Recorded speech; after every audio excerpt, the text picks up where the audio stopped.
I am here, and there are 3 people in the stream. Don't be shocked, I've got a beard on.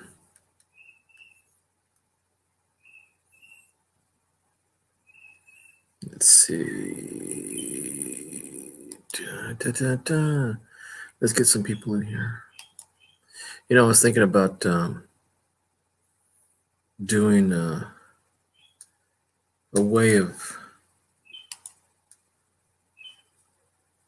starting people up on the stream.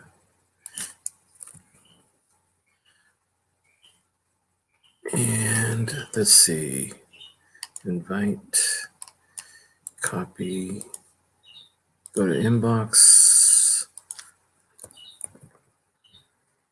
conversation, and sending you the link.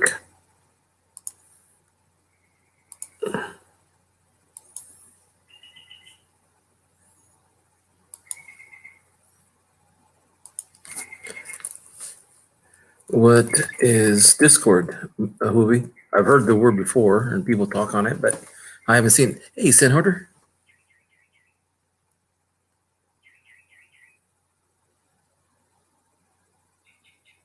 Okay. You were at work? Okay. Be careful, guy.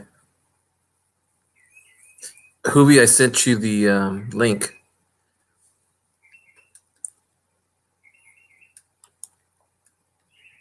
Andrew, I'm going to send you to, I think I've got I think I do. Let's see, Andres. Nope. I don't think I have your email, Andrew.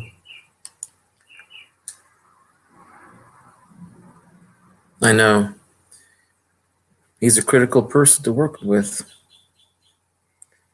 Hey, Hoovy, send me Andrew's email when you get a chance. I've got you already sent you, Hoovy, a email and the invitation. Hey, Super, how you doing?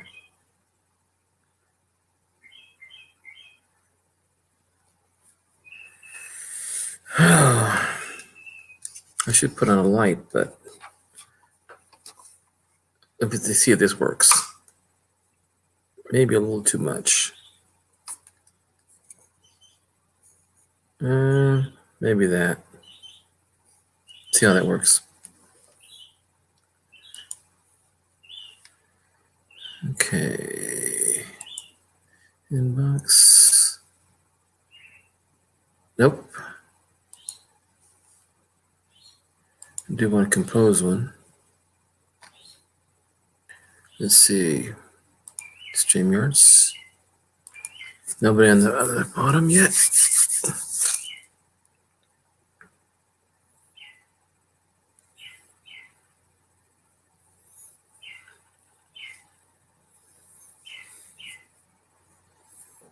Ah, 6 people in here. Welcome, everybody. Got my headphones on so that I can keep the noise down a little bit. And also no feedback on your guys' side.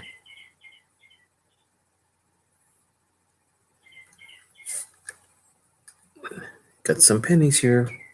Well, actually, these are not pennies. These are 50 centavos. 1976. Another one for 1975. And then I've got these Mexican pennies. Nope, these are nickels out of copper. I have 1, 2, 3, 4, 5, 6. I have 7 of them. I have to get some more supplies. I'm running out. Hey, there's Hoovy at the bottom. Hey, Hoovy. ¿Cómo estás? Muy bien, ¿y tú? Pues aquí nomás trabajando como pobres. Pues no trabajando, pero la cosa es, estoy en la casa.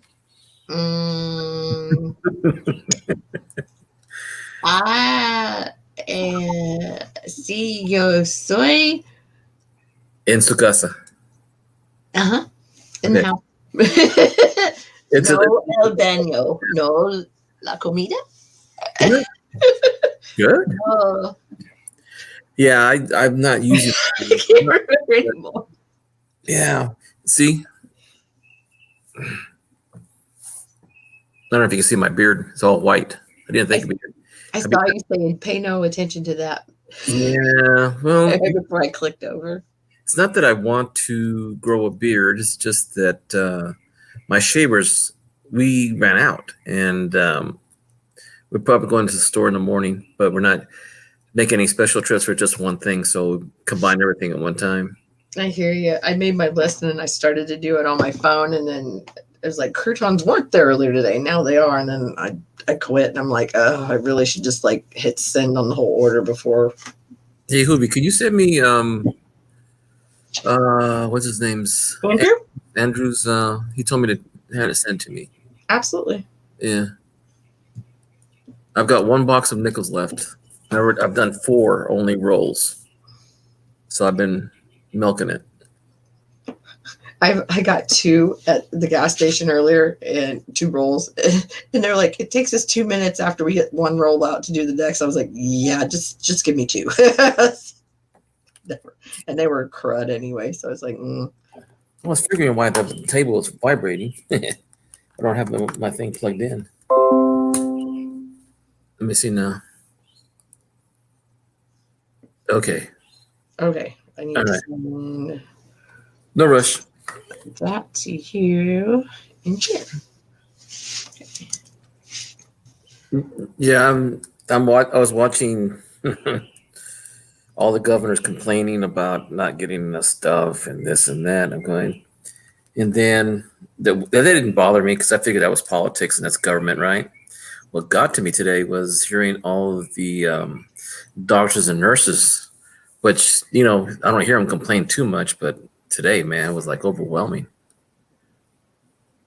It's really, I think, gotten to the point where the orange man had ignored it as long as he could, and then once it did get brought to the surface and things started to get done, that everybody's dealing with the repercussions of it. Right.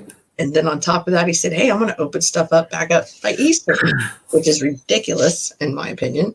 Mm-hmm. And it's kind of like we're on our own. We have to just decide what's the best decision to make. Yeah. Well, we some of our stuff was left over from my mother-in-law and my dad when they passed 2 years ago. We still had some supplies. We dug them out, and we had to, we thought of donating them to, my niece. Mm-hmm. We didn't have any. We all we had was a few masks, a box of face masks, and a box of hand gloves. And she was so appreciative just giving her that much. I couldn't believe it. I thought it'd be a case, of gloves would be something, it'd be. But she was happy. It's so just slim on what simple supplies are available just to protect herself. Well, it's crazy, and that's what I thought was nuts. Because the picker guys that when I get on their streams, they were saying 3 weeks ago. Mm-hmm. Like the price of gloves were going to go through the roof, and I was whining, no, I need to get gloves that fit, because he put those purple ones from John Argent or somebody.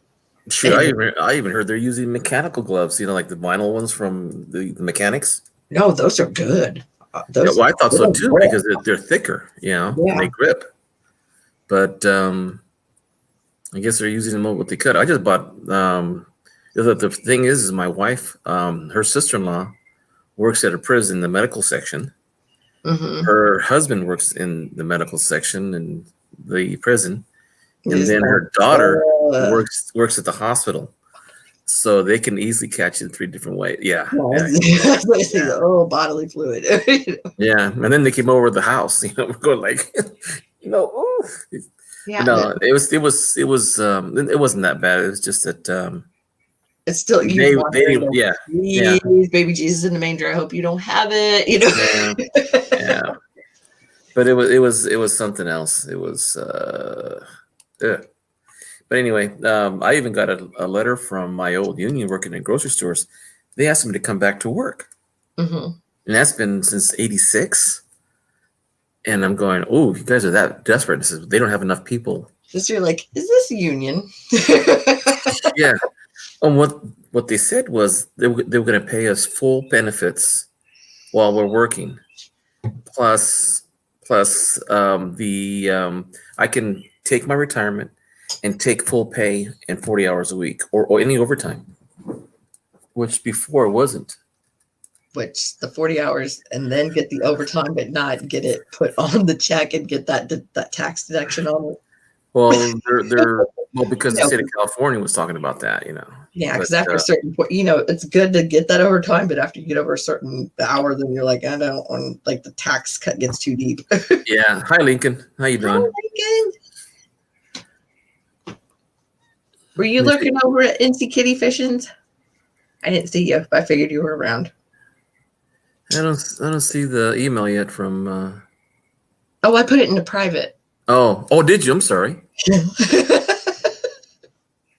Duh. You know, I thought I sent him a message or two before. Must not be. He sent me an email and I didn't even see it till I was sending you that one that said no link for. Oh gosh, let's skip back to March 31st. Never mind.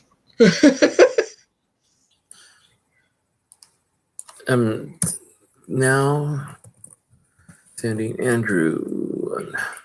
It's just that yeah, it's just like this. I hear all this stuff on TV. I'm just not getting any motivation right now. No. But I gotta kick it in gear. I was even joking with those guys earlier. I was like, well, I guess I'll put pants on instead of PJ pants to go to the store or the gas station to go grab wine. I was like, I still have an ounce of give a crap, They were like, no, we don't. Yeah. Well, the Andrew's asking now. The question is for me: did POTUS react too late, or was his instant reaction to ban travel a xenophobic racist decision? And the MSM Newsweek claimed both. MSM? Yeah, I'm not sure what that is. But if in reaction to that, I'm not a person that only hears from one side. And since I'm able to speak Spanish and understand Spanish, I've been listening to Spanish news and Italian news because I can understand basically most of it. In Spain, the only one I can't do is Chinese. I wish I did though. But anyway, I am so thankful. Like you said, Spain. That my cousin's daughter was supposed to go there for a college dance thing. There was, and she didn't. You're kidding. Oh my Lord. Like, I think they told them no a month ago. Hey, Johnny Ray, how you doing, sir? So that was kind of like the flag got waved on that. Like, no, something's going on before, the 2-week thing here kicked in of like, nope, don't do anything. Because I was like, what? She's not going on a trip, It's amazing. Oh, duh, I didn't send him the link. Oh boy. That's one thing I quit streaming. I was like, I don't want to have to run the show because I've been on it's nice out. The dogs went out and I wander off too much. Well, and I've been, since my wife's been home more, I've been staying, around stuff, around to do things here. Mm-hmm. And so sometimes I can't stay up too late because, me talking so many times and so late. Yeah. Like that. I hope he didn't exactly love it, but I'd wait till he went to sleep. And then if I woke back up, I'd wonder. Yeah, exactly. You and I were hitting the same schedule there for a couple nights. Yeah. And the thing is too, my son's here too, and he's working full time from his, we have an extra room. So he goes from his bedroom to his, my daughter's room, his sister's room. And we set it up and cleaned it up so that he can use that room for his job. And he's working 10-hour days, How do you feel about that? No, the cat's here with me now. It's right down Well, here. I meant somebody's overtaking rooms and the cat doesn't Oh, have a say. I know the cat's been pretty crazy anyway. So. yeah. He just ran into the sliding door window.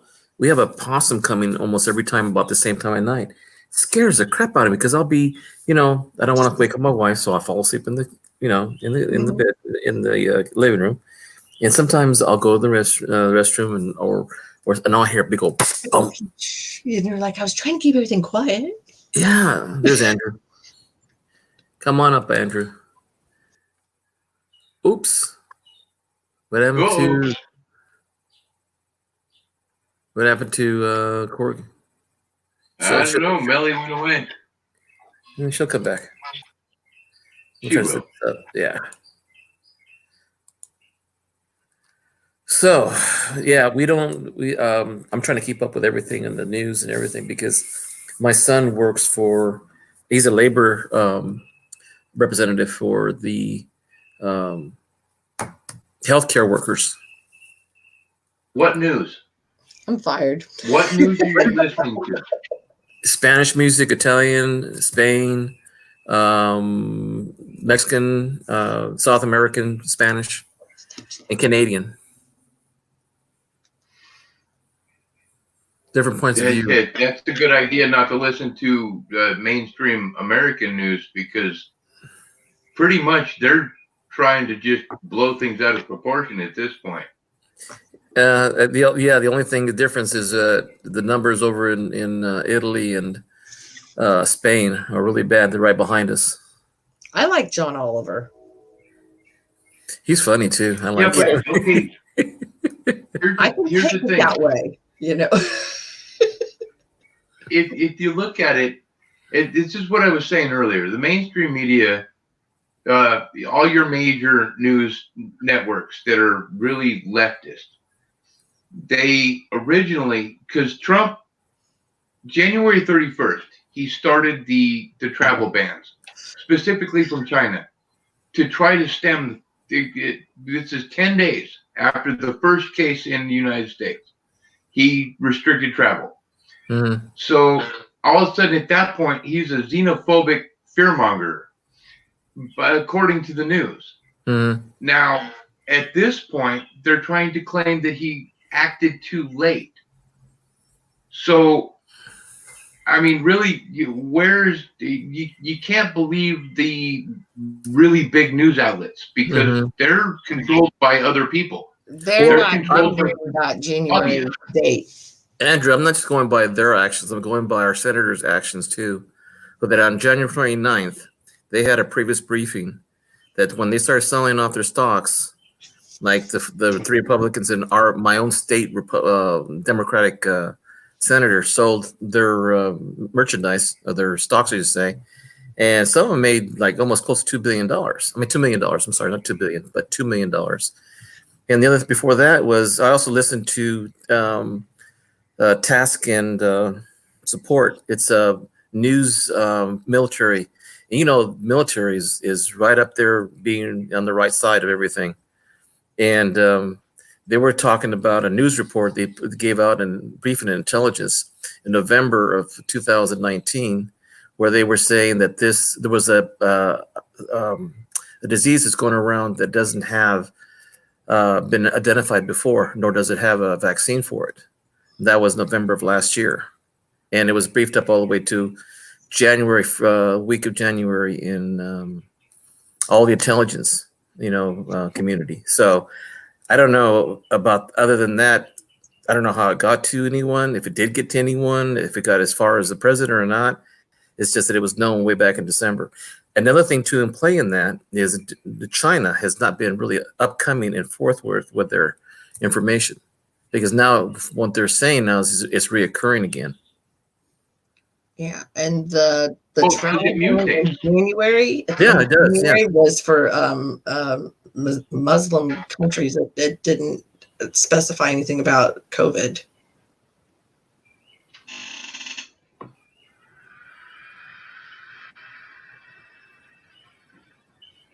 Well, here's the thing.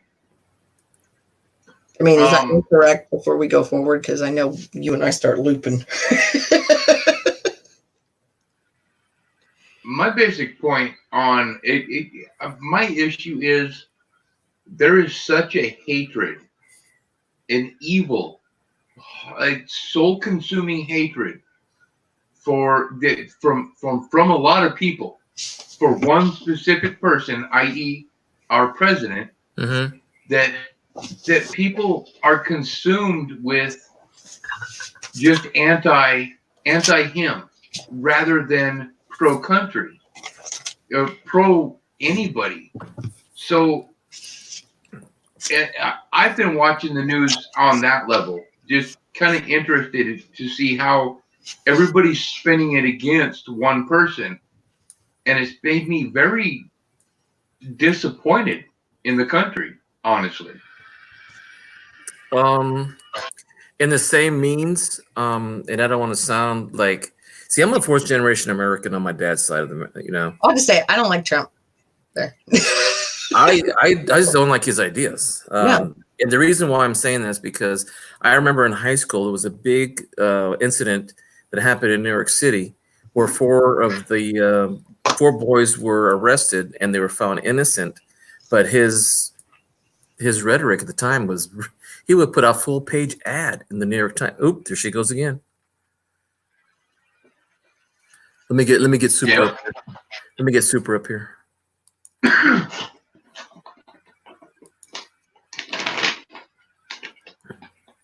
And the other reason is I'm going with is my son, who works for labor for healthcare, LVNs, CVNs, and people like that. He hears a lot of shortcomings, and they're working with elderly people and working in like group homes or healthcare for individual homes, or even Corgis here. Let me get super up. Okay, guys. Yeah. Anytime I try to do another tab that's on Scott's computer, it shuts me out of another one. Okay. Well, you got the link, so you can come up anytime. Yep. You see, I supported my president no matter who it is.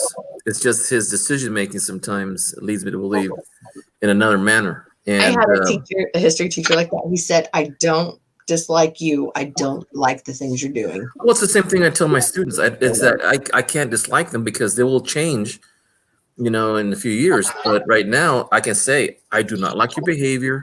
I do not like your decisions. But it doesn't mean I don't. And everybody says, "Oh, teachers all hate students." No, I don't hate. You can't hate.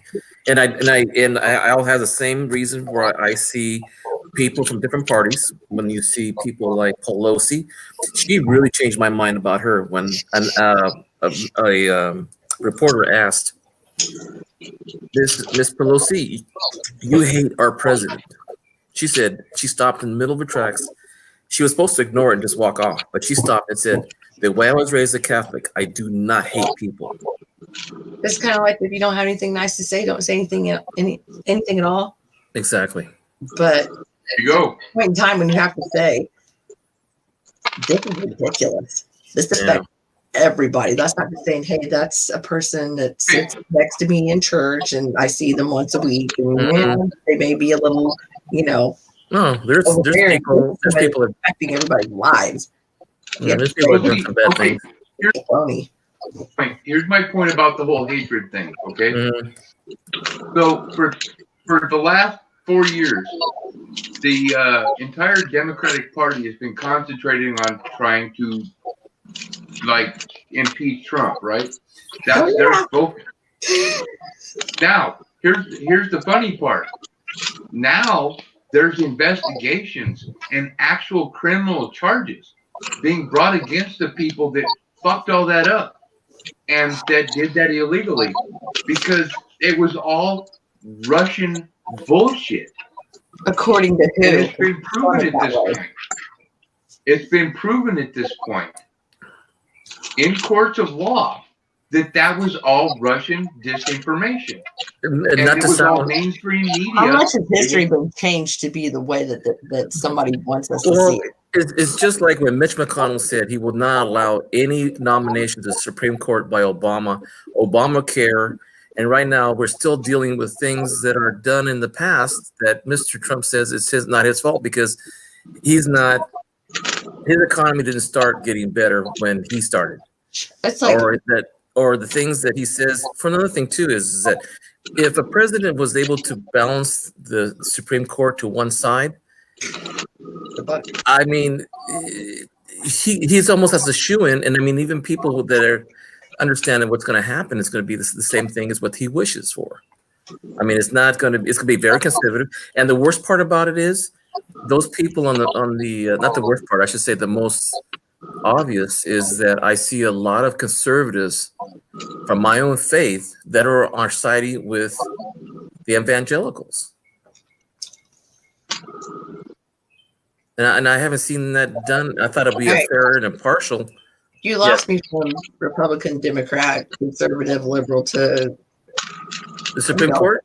It's the mindset, like, because Mitch McConnell, because the House is owned by the Democrats.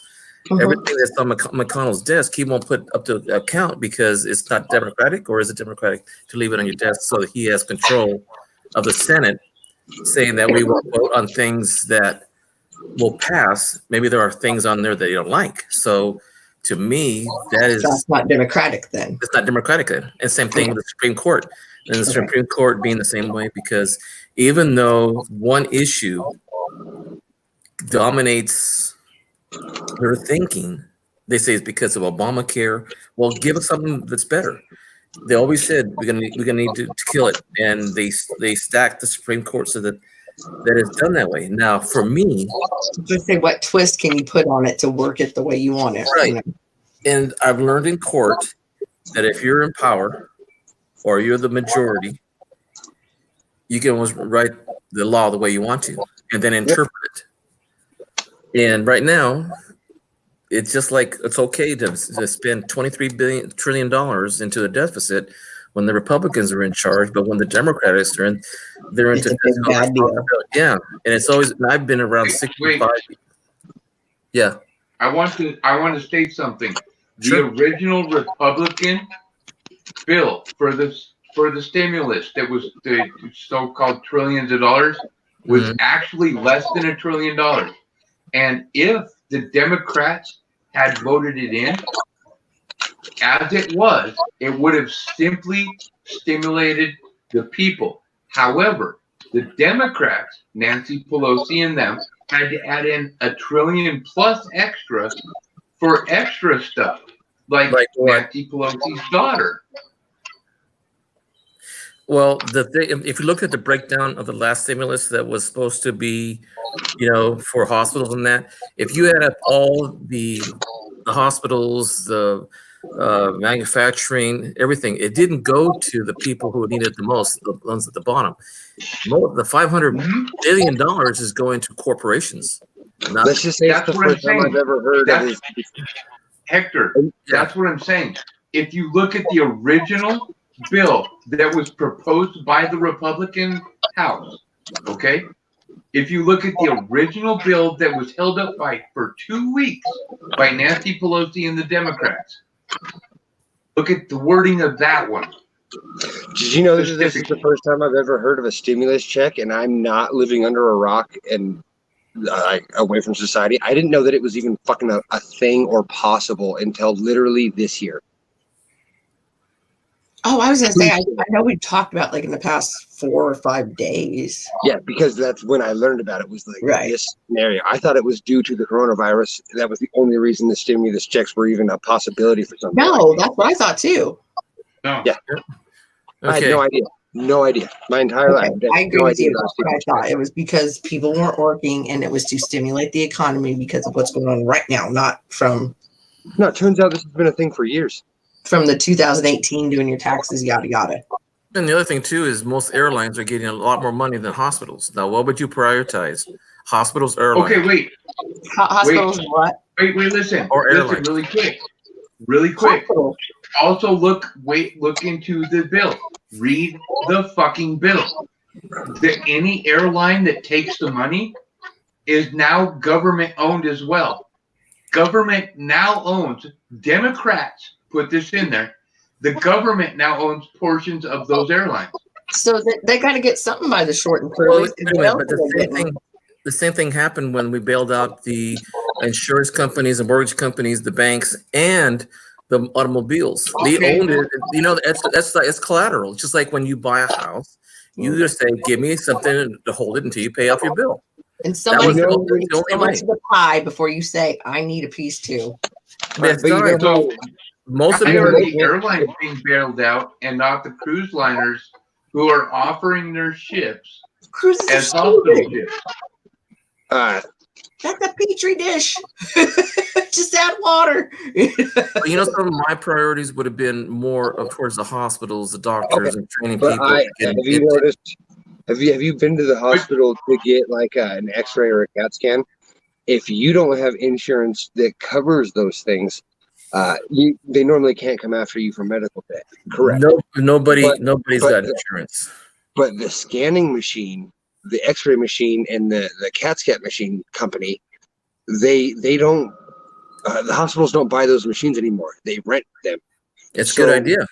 So when you use them, those people can come after you with normal garnishments, and they can garnish your wages and do all this with medical debt normally cannot do. They found a loophole, and now the imaging company who owns the X-ray machine can come after you and garnish your wages like a normal collections.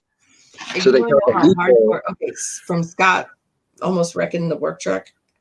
The hospital has been calling myself, not the hospital, but Med something that's out of like Wisconsin. Yep, the imaging company. Hospital, and I'm like, now that you're saying that, like 3 times a day, because and it just shows up as high risk call, or so it doesn't ring. And they can garnish wages. They can take your taxes. They can take you to court over it. That is a pursuable collections debt now. Well, it's just even right now, the stimulus plan is not to. My son just got a notice yesterday saying that he doesn't have to pay his student loan for another 6 months. But it says in there the same thing. It doesn't mean that he doesn't owe the interest still at this point. Right. It's not. And then it's a just don't stress about it right now because. Right. I owe the IRS money from an ex's uncle fucking up my taxes. And they told me that I can even get this stimulus check even while owing the IRS money from that. Yep. And this is one of the very few years that's even a possibility, because normally that is something that does exclude you. No, it's just like I've been watching since 1973. I noticed when the change of politics was changing, because in California, when I was 16 years old, I didn't even know about this stuff, but I started hearing about Prop 13. They started cutting down on the amount of money that you're able to tax a person's house. Now, everybody in the country is my tax bill on this house is $2,300 a year. Okay, but in places like Texas, it's less than $1,000. Yeah, it's on average $800 a year. Yeah, it's ridiculous. But then, okay. That same year, they took Prop 13 down to the 1% of the value of the house. We had no more. Love you, Booby. We had no more fire department. The city doesn't have any more. No more pensions for the people that were working for the city. We had Cal Fire instead of having regular fire department here. For a while, we had to have sheriff control our whole county, including the city, because they had to fire all the police officers or lay them off, or they take a reduction in pay. Good night, Lincoln. Good night, Lincoln. Night, sir. Bye, Lincoln. Bye, Lincoln. The one thing I want to say, Andrew, is that we need to start talking about this, because I've had too many people, because they don't want to talk about politics. We should talk politics in a manner that is respectful and accepting. Because I can do it with Andrew. Certain people I can't. Wait a second. I want to say something with that really quick. Sure. I agree completely. Now, here's my addendum to that. I think anybody that wants to argue politics better fucking look up and research and actually read the bill. And I do. Oh, well, I have it. The legislation that I have it right on my screen right now. I haven't Read brought the up. legislation. Understand it. Because if you cannot actually sit down and read that 1,500 pages Mhm. of bullshit that just got passed, then you don't have the right to say anything on it. Just for a side note, as a joke, my cousins in Mexico say, "Hey, send us the money. We'll build a wall for you and keep you guys out." Well, Andrew, this is why I talk to you, because you keep me in the know. You give me the cliff notes. Come on now. I need you. But here's another thing too. Since my family is in the military, my whole family's been in the military except for me. My family is in service. They've been police officers, they've been nurses, they've been teachers, mainly teachers. And we talked about this a lot, and we have different opinions. But this crisis that we have right now, the majority of the people are going to find the truth because of experience, not because they didn't read something. It's because whatever happens in the top, they said, what rolls downhill.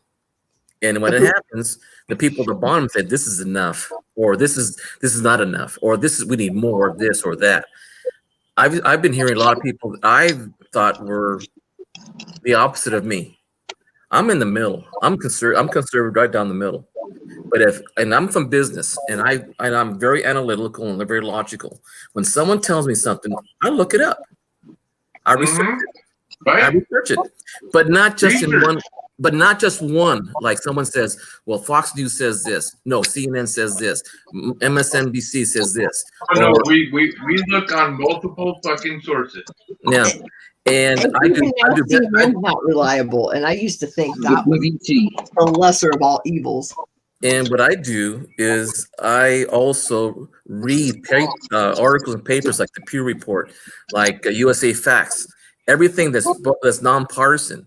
And a lot of times, a lot of people say things are not the truth because they hear it from people, not from news, but they hear it from each other. And that's where I see. Okay, I'm guilty as hell of this. Okay, I will post things on Facebook that I know aren't exactly true, just because I know it's gonna fucking trigger somebody. You booty hole. And you know what I do? I know a buddy who's like that. I don't even post that because I hate to say this, but most people, in my opinion, because I've been teaching such a long time and growing up from the opposite side of history, I've always been looking for the other side of history.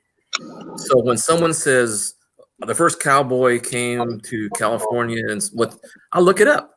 I know how you feel about that one. Yeah, I remember that we had discussion on the cowboy. And the ponchos and the missions and everything. Yeah. And so when people make a statement, I don't say nothing. And then I just write it down, what they said, and look it up.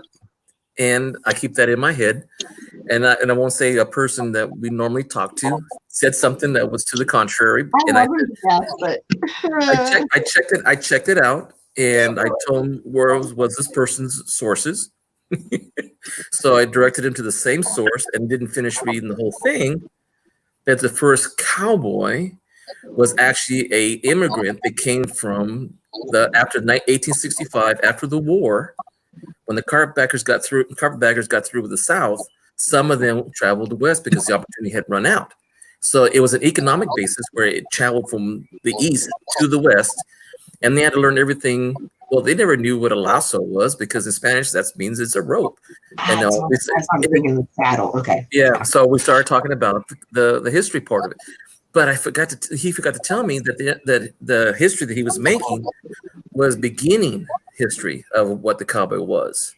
Now, if you talk to a vaquero, or if you talk to a missions back in the 1700s or the 1670s or 1660s, they were in Mexico or doing that already.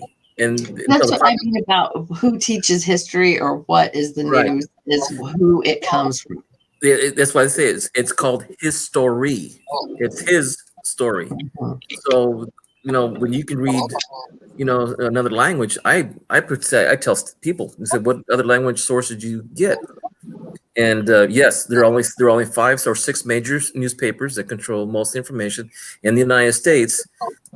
But it's the point that if you can read or listen to another because I mean we don't have a very good reputation even before Even Trump. with you and the other coin channels that you've said that you watched for several months now, that you Mhm. definitely had eye openers there. Yeah, it's like we put our presidents on the front. Like some countries, like in Mexico, they put their people on the front coin as heads. In Mexico, it's the countries on the head, on the Mhm. top. And I thought that was different philosophy, but that's always a different opinion. Hey, that's garbage. Send it to me. Yeah, God, I know. it's only Hey, it's only really an quick. ounce. It's Hey, only an really ounce. quick. Yeah. Hey, Superman. Yeah. Kommen Sie aber, Fräulein. Mietenhosen in der Hand bitte. What are you talking about her for? In German? Oh, I speak because German. I've seen her top half. I want to see her bottom half. I know. That's what he was talking about you there, her Ubi. No, I think he might be talking about. He might be speaking of Mishka. I think even. That's my only German phrase.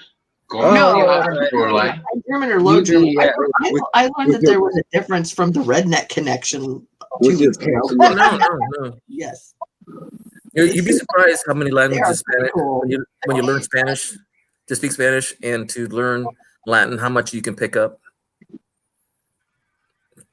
It's amazing. Yeah, Now, I got see, decent. Latin is the basis of most languages. So yeah, Yeah. Horrible in Spanish. I learned. Well, I learned that when I was in third grade. Spanish. Well, driver's ed, but then Spanish. Okay. I retained zero Espanol though. I've been to Mexico 6 or 7 times, something like that. I don't know, a good amount actually. I know when Hector said stuff, I'm like, I'll pick out words, and he's like, yeah, you got the words, but you didn't get the meaning. But yeah, I've retained nothing except for I can count like 15 or 16. I can count to a whole bunch, but I know Spanish profanity really well. I Oh can well, never yeah. I put mean, a sentence in the right order because it's not noun, adjective, verb. I can remember the big words like pollo dog, or perro dog, pollo chicken. Like the English language is one, like the only one or one of very few that the sentence is structured the way it is, like noun, adjective, verb. Hey, I know, thank you, I have Dutch Civil Service. Like, honestly, we're ass backwards compared to everybody else how they construct sentences. Oh, actually, There's a Spanish chick trying to hit on me in Facebook Messenger, and she uses translator, and she can't. She hates how different the American language is. But doesn't it seems backwards, doesn't well, it? it's the same thing when. Well, it just depends. The English language is the backwards one. Truthfully, No, it's just that when you say the red sun, it's English, but in Spanish it's el sol rojo. You have to mention first the primary object and then description. In English, it's the opposite. You describe the item first and then the subject. Yeah. How do you think it was for me? I only spoke Italian and Spanish when I was a kid. That's what I'm saying. But they go in the certain order of it's the object, then the descriptor, adjective, or whatever. We do adjective, then the noun. Or yeah, I guess you put it that way. And it's like, yeah, wait till you're like 16 to do that, and you go, what? What are we doing? Now make a sentence, and you're going, oh. Hey, let's get complicated and let's go Japanese or Chinese. No. Arigato. I know Donkey Fuck Choi. Like Happy New Year. Happy New Year. I know. Why you had no boyfriend? Hector's like, you butchered that, lady. Actually, Spanish, my sister is a speech pathologist, and she was telling me that Spanish is the closest language to the same oral formations of the mouth and the muscles as in Japanese. That's more like a natural. Yeah, because I've heard people speak perfect Spanish when they're from Japan. I remember seeing the people taking the pictures, the tourists. Yeah. Hey, Andrew, I don't know if you ever heard this, but I was Mexican. I was 16 years old. I was in Guadalajara, and I was with my aunts, my uncle's wife's aunts, her side of the family. Right. And we went to go get tacos. And so we went to the store, and this guy taps me on the shoulder and says, in Spanish, and I can just hear the whole phrase, "Can you please take my picture, young guy?" So I turned around, and here's a Japanese guy holding a camera in his hand. Blew me away. And then there's 3 buses getting off, and there's all Japanese. So I took the pictures, and he told me thank you, and I said, excuse me, but how do you speak Spanish so well? And this is what dropped my jaw. He actually said, I'm Mexican. Excuse me? But you're Japanese. No. My great grandfather was Japanese. My family's been here for 200 years. We're Mexicans. I said, you're the guys that in America say you're German Americans, you're Italian Americans, or no, we're just Mexicans. And that's not 16 years old. I went, it just blew me away. I'm going, okay. Hey, you guys. So when I came home, I was filing years later. I was filing my paperwork, for school, for community college, and at the bottom it says, write down your ethnicity. So I put down American. I gave it my application to the register, and she goes, "Oh no, you got to put down what you are." I said, "Okay." So I gave it to her. Once we do this, so I get some money. Well, knock off my I didn't realize that. But anyway, I gave it to her again, and I put down white American. She gave it back to me and says, "No, you're not getting what I'm saying. What are you?" I said, and then she asked me, let me do this whole then she asked me, "Where was your dad born?" I said, "In California." Well, come on. Right. Yeah. I said, where's your grandfather? I said, San Francisco. Oh, come on. I was gonna be like, how many boxes am I actually allowed? Yeah. So the long story short of it, where was your family originated from? I said, Spain. You get some grant money. She looks at me. She goes, "Okay, no, wait a second. Where's your money come from?" Yeah. Hector, look at me. Where do you think my lineage primarily comes from? I would not even bear to ask. I'm Irish. Oh, I forgot. See, I was playing just for fun. You want to hear something funny? What? In my family, go ahead. I'm sorry. You know where because I look Spanish. Yes. Okay. That actually comes from the Spanish Inquisition, when the Spanish were raping and pillaging all across everywhere. Okay. And they were literally targeting royalty. Mm-hmm. And so when they would go into a country, i.e. Ireland, they raped and pillaged the royalty, and they now I'm an O'Neill that was Spanish. The same thing when the Spaniards came to Mexico and then California, the same that Americans did when they came to the colonies, and they did it to What's a Mexican? What is a Mexican other than an Indian and a Spaniard? Actually, there's 4 different bloods. Oceanic? No. There's the majority is Spaniard. The majority is Spaniard, but there's also the French.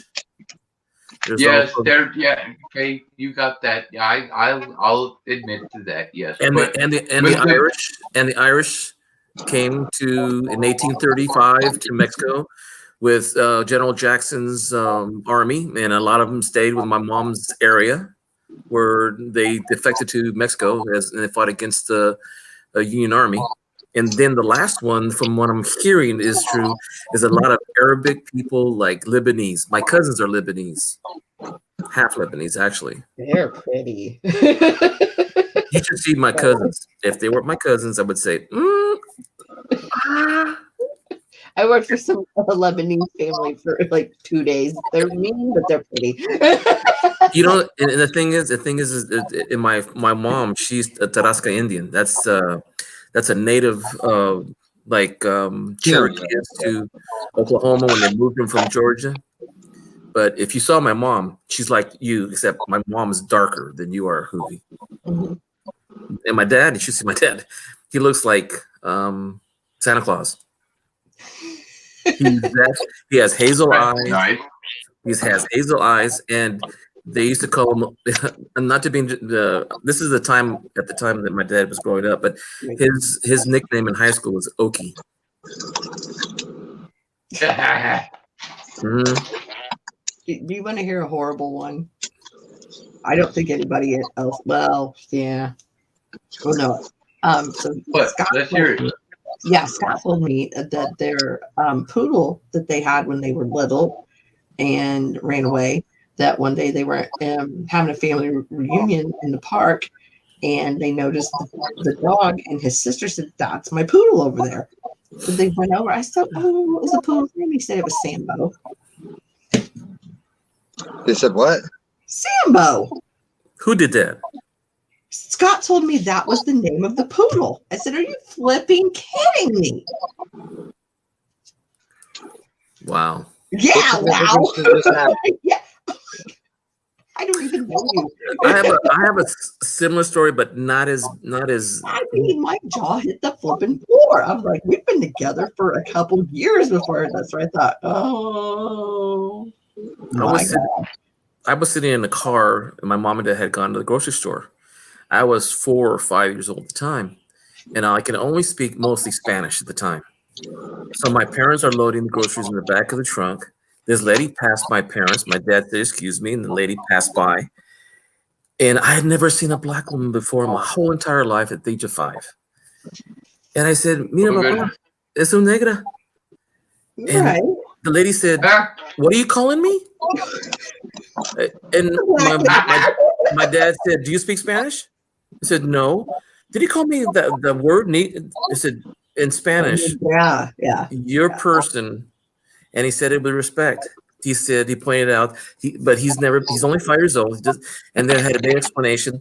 "You don't speak Spanish, so how do you understand?" And interpreting what he said was supposed to be other than being mean. He wasn't. He was describing a lady of a black culture. Right. That's like my grandmother. I didn't know exactly, so I called her Suntan. Yeah. Yeah, indeed. There's a lot of behind it. And one time when I was a kid, I was with my mom. We're picking grapes. Okay, typical, pickers. And it's like 3:00 in the afternoon, really hot day. And all of a sudden, someone yells out, "Migra!"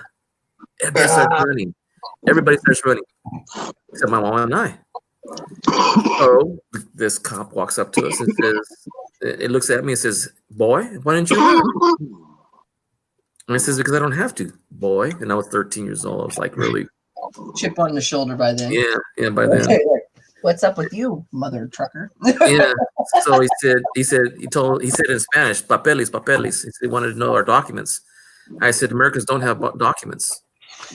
And he goes, "Well, you don't look American." I said, "What's American supposed to look like?" And I got real sassy with him. And I told him, when he said, "Where's your papers?" I said, "Where's your papers?" Put us in the car with handcuffs. What a dick. I was picking up. I actually had one of my kids is adopted children. He's in a wheelchair, right? Mm-hmm. And the other day I was taking him fishing, and on the way we had to go pick up wheelchairs. And there was a dude that answered the door. He's really old. I mean, got to be 70s, 80s. And he thrown when I walk up there, he's like, I don't know what the hell was going on. I really don't. But he asked me out of nowhere, "So what's your ethnicity?" And I answered quite quickly, "I'm Irish."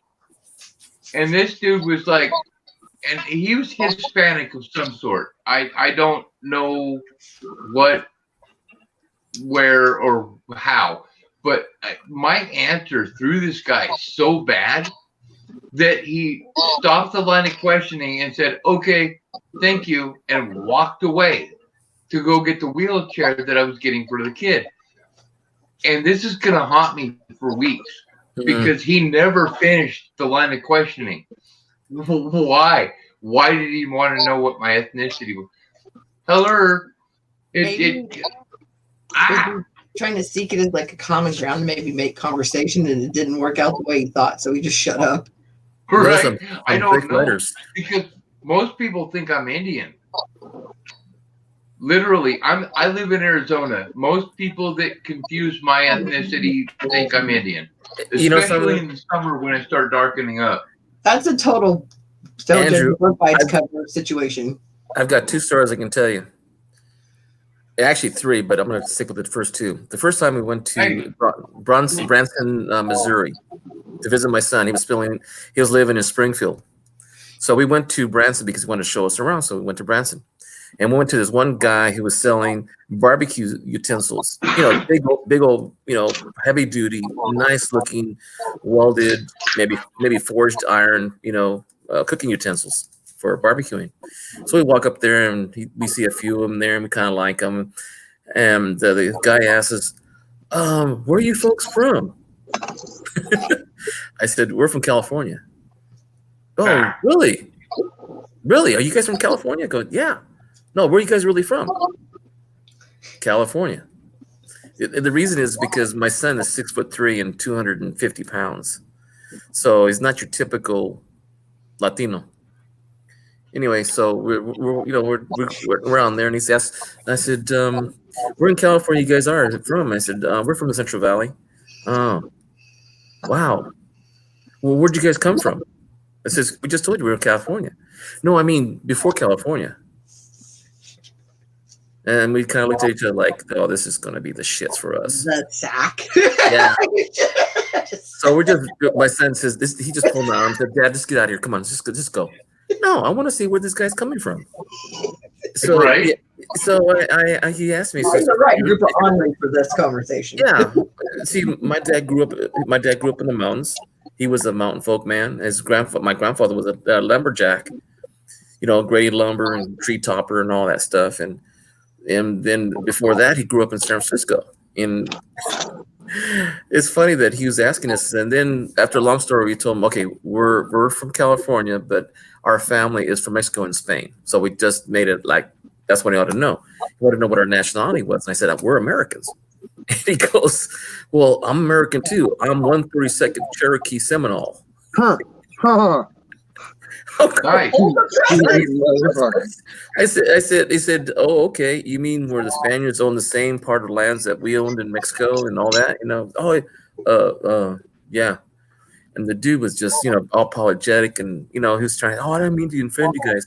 I said, "Well, yeah, you did. When we told you we were Americans, why don't you accept that?" And he goes, He was really reaching for like that commonality because he "Yeah." yeah.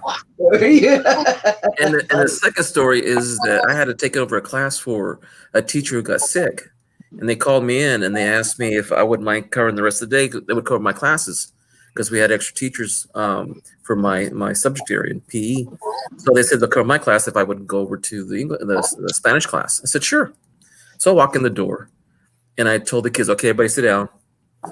And they didn't tell me that the classes was only of people who spoke Spanish, and they were first year students from other countries. I even had one from Somalia, another person from Yugoslavia, and most of them were speaking Spanish.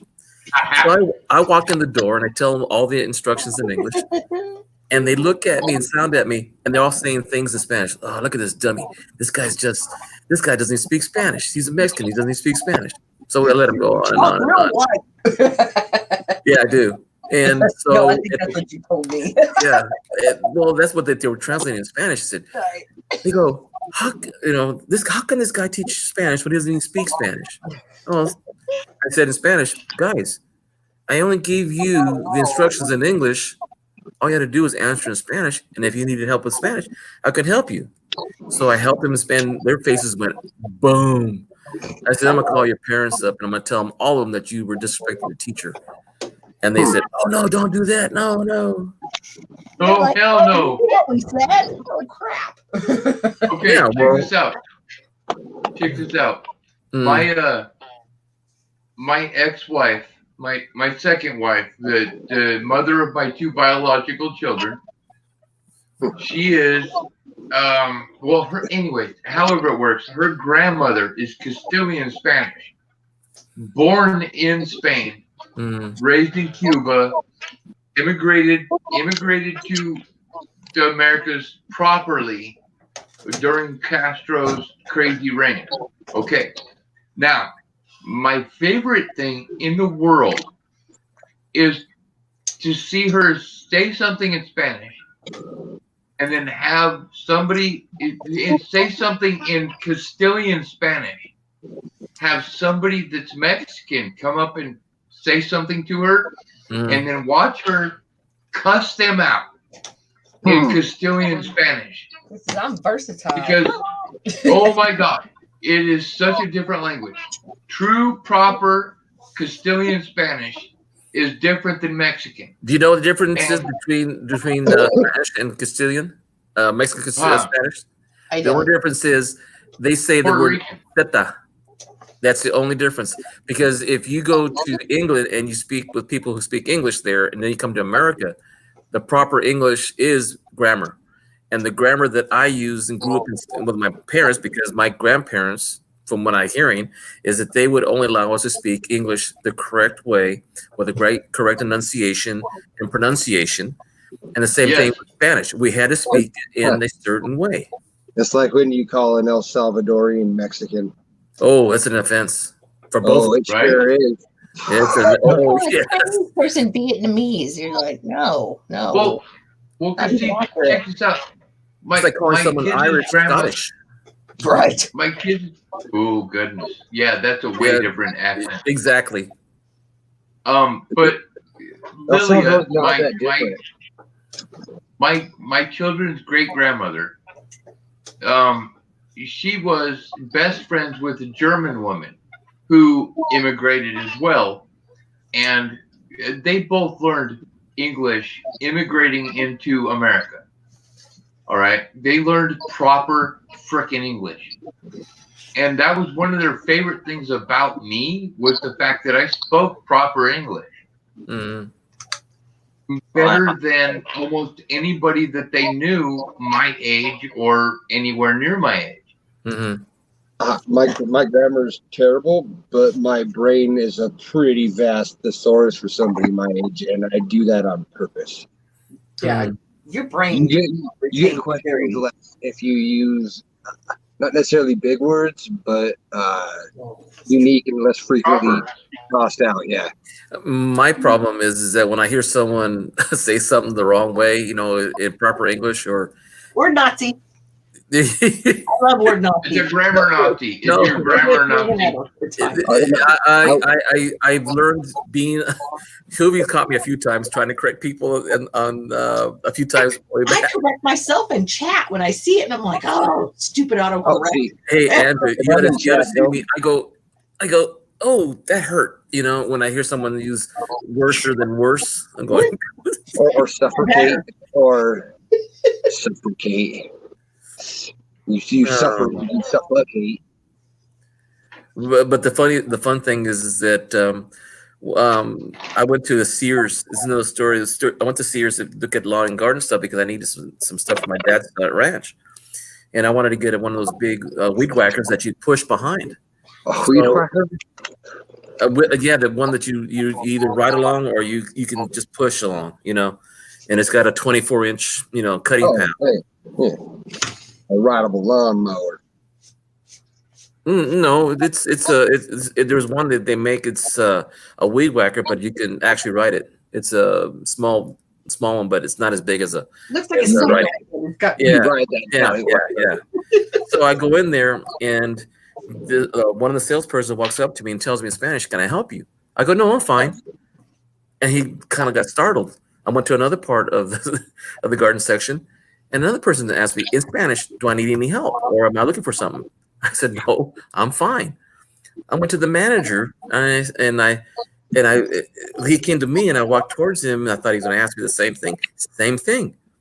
And I told him in Spanish, "Do you think I have a piece of cactus on my forehead?" Because in Spanish, when they say "Do I look Mexican?" I have a cactus on my forehead because it means that you're Mexican, right? And I said, "Why do they assume that I don't speak English?" And because you're a gardener. Yeah, I'm in the garden section of the Mexican. That's why my mom said she didn't like Texas. She's like, everybody thinks you're Mexican. I got told up by a student that was from town, but we were sending a student home from one of our games, and we were in Texas. So I told him my first and last name. I said, we don't have a Hector on our passenger list for a ticket. We do have one for Hector. That's how my Spanish name is supposed to be. Yeah. What's the difference? You'd be surprised. You ever heard of, I mean, the spelling would be the same, right? yeah, but the pronunciation wouldn't. Okay. Hector. Well, I would think It's, a person it's, seeing the list would still be able, capable of reading. no, he was being, he knew we were from California because the destination was from California. Texas and California still on Looking California. there like, It'd be like if you asked me my name and I told you Davad. Yeah. right, exactly. It's Hey, weird as fuck. America, how you doing? America, It's just, you know, stupid. yeah. I mean, I get it from both sides, so it doesn't matter to me. Money Penny, good morning. What's up, Money Penny? Hey, Stern, you remember I was telling you that I had that 67 set SMS? Correct. I'm looking at it in daytime, and I'm seeing a little different things. I have to, but the thing is, the light in the microscope I've got, it just throws off the what I'm looking at, and I see something else. I It have Welcome I to have- the curse. I have 1, I'll be right back. 2, Okay. 3 desk lights. All in a little spiral around my lamp or my microscope. And I gotta plug it back in because it has been running on battery for an hour or two and just died. One moment, please.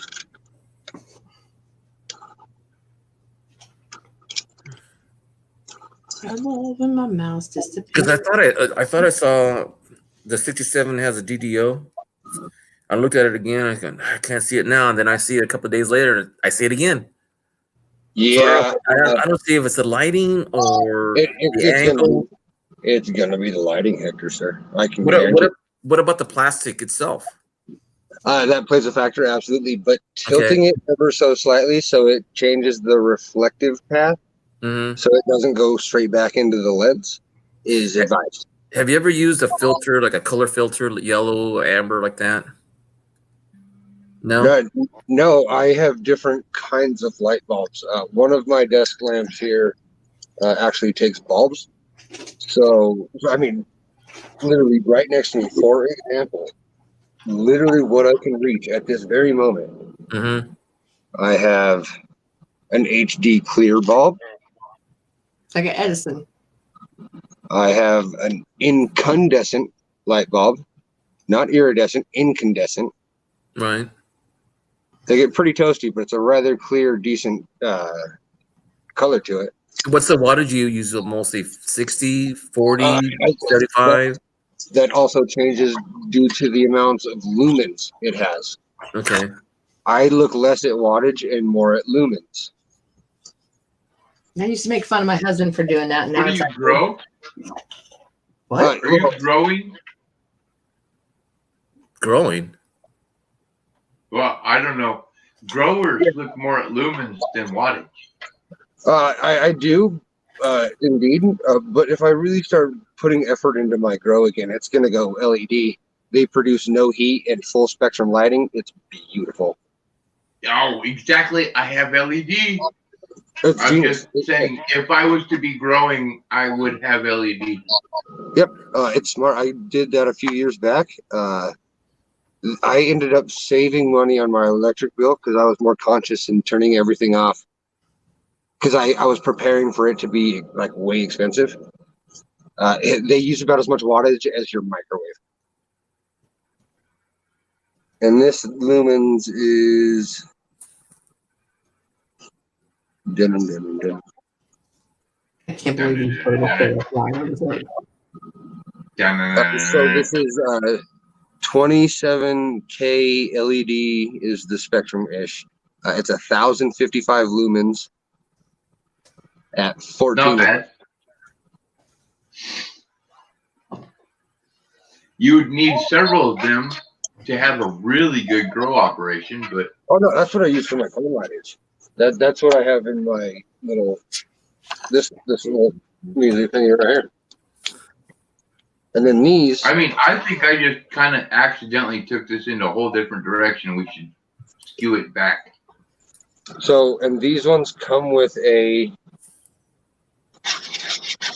plastic light disperser. So you Show me that on those. yeah, you hear people talk about putting a ping pong ball over their light. I'm sorry. Don't roll your eyes at me. I see Oh, you. I'm sorry.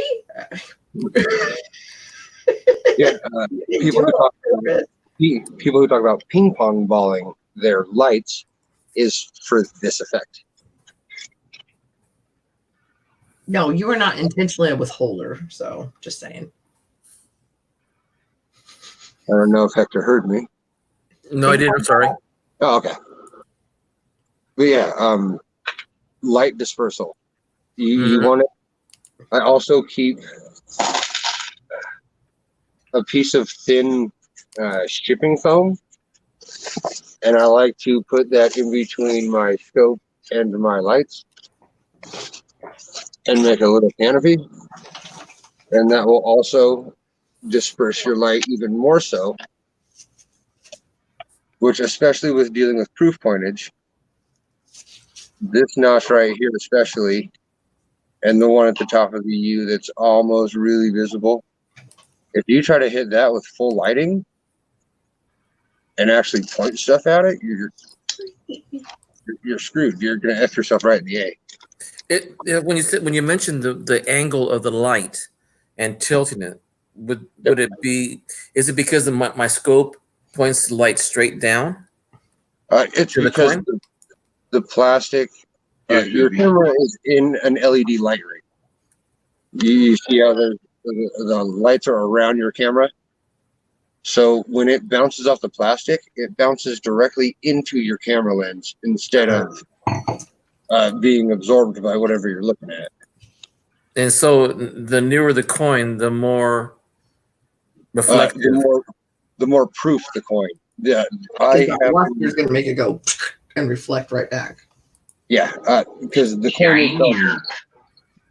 coin itself is already so shiny, you can't see it very well with camera anyway. And then it being in plastic does nothing but hurt that. And plastic's deceptive anyway. Uh-huh. Except for slabs. Slabs, you can get a pretty clear one through with the PCGS slabs. Unless they're scratched up. Thank you. Oh, I was like, you want me to go get one?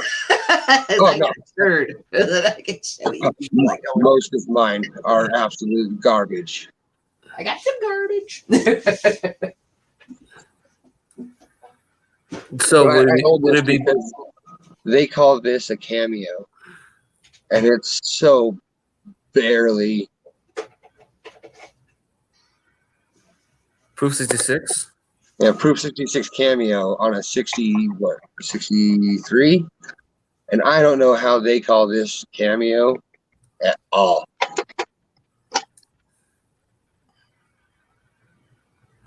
Who graded it? NGC. Oh, goodness.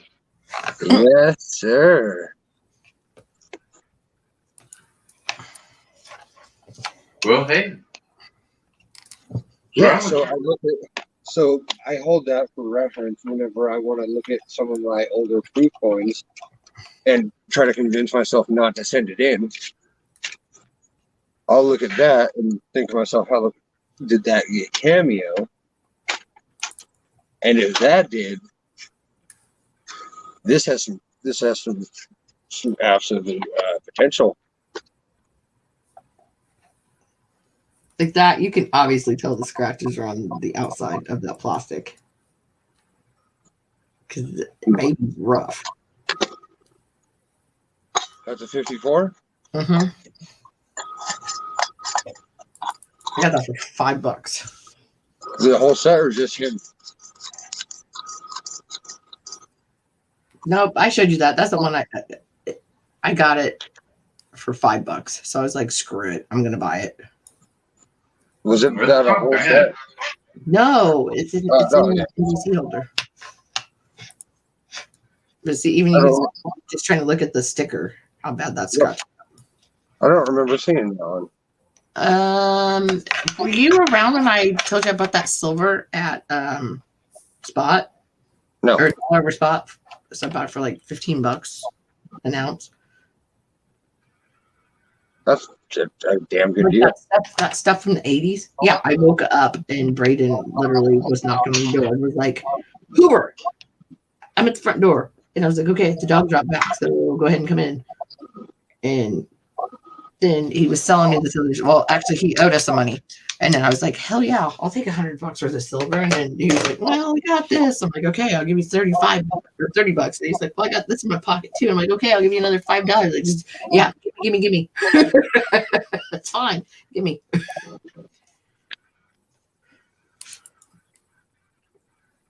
So, The yeah, fact that it was stuff that was from the 80s, because right after that, Pat's Pile and Pennies was like, oh yeah, even if you get just constitutional or generic silver, well, generic is what I should have said. Silver is like if it's stuff from the 80s, it's like it might actually carry a little bit of a premium if it's not just like roached out horrible. if it's, And if I was it's like, early hell 80s yeah, and that's what I just bought yesterday. yeah, if it's early 80s and survived the great melt of 89, then yes, it holds a premium just for surviving. Oh yeah.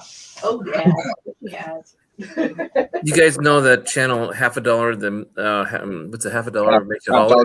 Yeah. Yeah, he was doing a 1960 D Benjamin Franklin roll, and it's an original roll, and he pulled it out and he took it apart, and I'm trying to figure out how much he paid for the roll of 1960s. So looked it up on the gray sheet, and it was worth something like $265. That sounds about right, because I know there was one, well, about, Bella's dad, when my coin shop was shutting down, which supposedly could have been the date, but we see how everybody does with their business, letting go stuff. Anyway, I told him, while I was on the phone with him, what my LCS did. He was like, eat a D, Hoover. And I'm like, you heard the guy. I'm not like taxing you. And he's like, all right, we're done here. And I was like, okay, well, I was thinking about buying it until you were like, that's ridiculous. I can get it cheaper than what you're telling me. So I was like, well, I would have bought it on my own. But since you said that, I was thinking, that's not something you could make any money off of. So I chose not to. Yeah, but 1960 Ds, what would they be worth individually then? Depends on grade. It changes very, very drastically from a 64. Well, to I know, but it's let's say I think you know a guy. Well, they looked really good. I mean, they looked really nice, and except for the two ends, you could tell they were a little tone. The tone was on them different. The sacrificial coin. Yeah, so I would say it was depends on probably what- better than AU58. Well, they were going to be MS. If it was a BU with two toner end coins, you're looking at MS63's minimum. Mm-hmm. Unless you have horrible storage or corrosion or it was humid or something terrible happened outside of being just in that roll. They were clean. They were very clean. Oh, yeah. And they look so beautiful when the two ends are that really dark color. And then you flip that coin over and it just blinds you real quick. Yeah. And we all know the wow moment. Yeah, it really is heavenly. I can't lie. But So you're gonna be- let's just say a minimum of a MS60. Oh, no, yeah, I would say 63. If 63? you're looking at an OBW roll, you're going to say 63 to 64 is probably going to be the low end, if not the low end average. Did you Mhm. listen on the old sheet? 65s, if it was a well kept roll, depending on years and strike quality, and who rolled it. Like if it's a Batdorf roll, you're probably looking at 66s with a couple 67s, as you've seen with Blaine Newberg. But if it's Okay. like one of those, Yeah. I was gonna say, you guys see why I'm so nervous about my Morgan purchase tonight, right? I wondered why you got antsy when I started talking about rolls. Yeah, he started quiet. Yeah. No, you could see his like I felt your demeanor change, but now I remember. That's why I was trying to pump you up. I was like, "You got this, dude. It's okay." That's because I study roles, I study all of it, and I study efficiently. And I know No, check this out. Check this out. One of the pictures, if I get the role that was pictured guaranteed, one of those Carson cities that was the ender Mhm. is a van. It's got die cracks and a very obvious cool.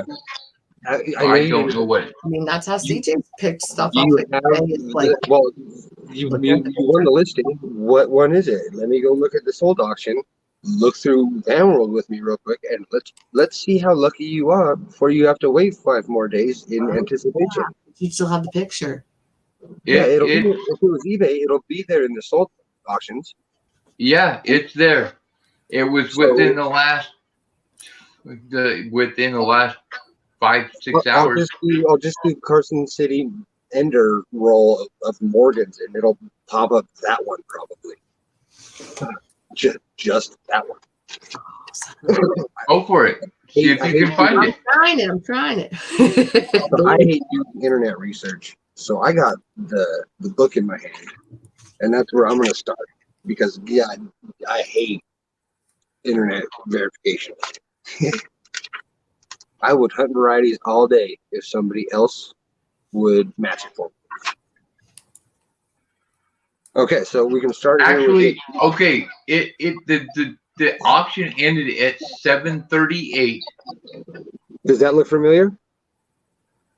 Well, it's the Carson City, yes. Yes, but does the style look familiar to match either of the two ends that you were receiving? No. Okay, so it's not a 78. Here's another 78. Are they close together? No, it's higher up into the You have the original ribbon. picture. I'm just going through the Morgan there. Way faster. Than All right, damn it. I will try to look it up. It would. I was just doing this while you guys were looking it up. Because, well, it's here. In my hand.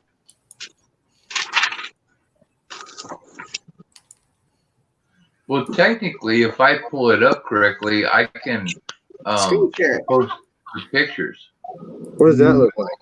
Well, good. I'll get rid of it. See what you guys are doing. What the French toast is that?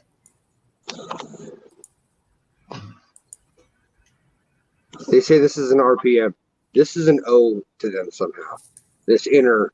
1881. Oh, that's the O. I was like, is that a coin? It looks like this freaking Easter Island on it. Perspective, you know. So the differential there from a 63 at $65 to $250. That's a decent spread. Hey, And Slow that- Stacker, how's it going? And that's an S. Slow Stacker. Hey, how you doing, sir? Andrew, what is that? Wait. Let me get back over what? 1881.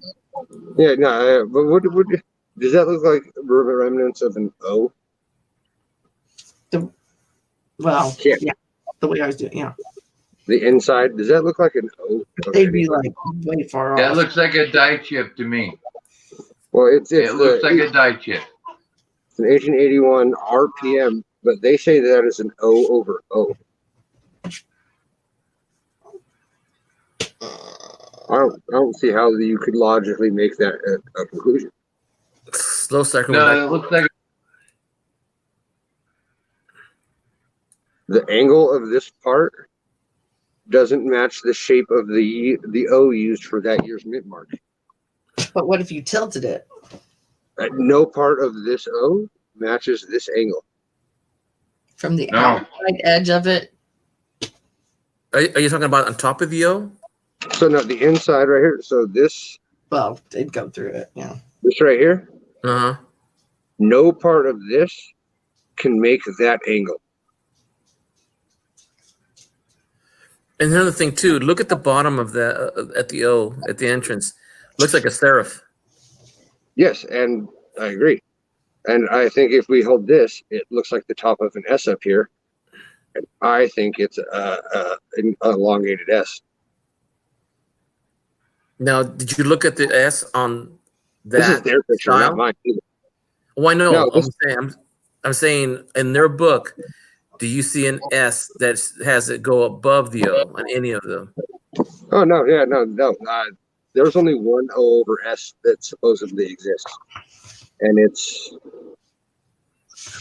I can't even remember what year. Dang it. I've got two 1881 S's. So I don't want to know. But that in the fact that in their picture, this looks suspicious. The fact that this discoloration falls in perfect alignment with what is inside the O, I find suspect.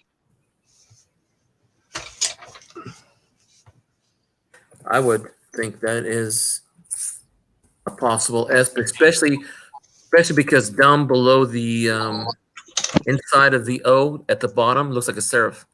Yeah. On that you can even see a little gap right here. Mm-hmm. And that's their photo. Whoever took that logically made that decision. Let me see the O wait, on that. I got it. Here it is. Move.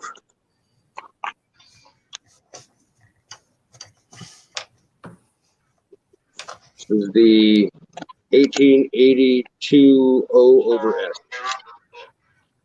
Did I turn it? Oh, So there's You're welcome, Slacker. Movie.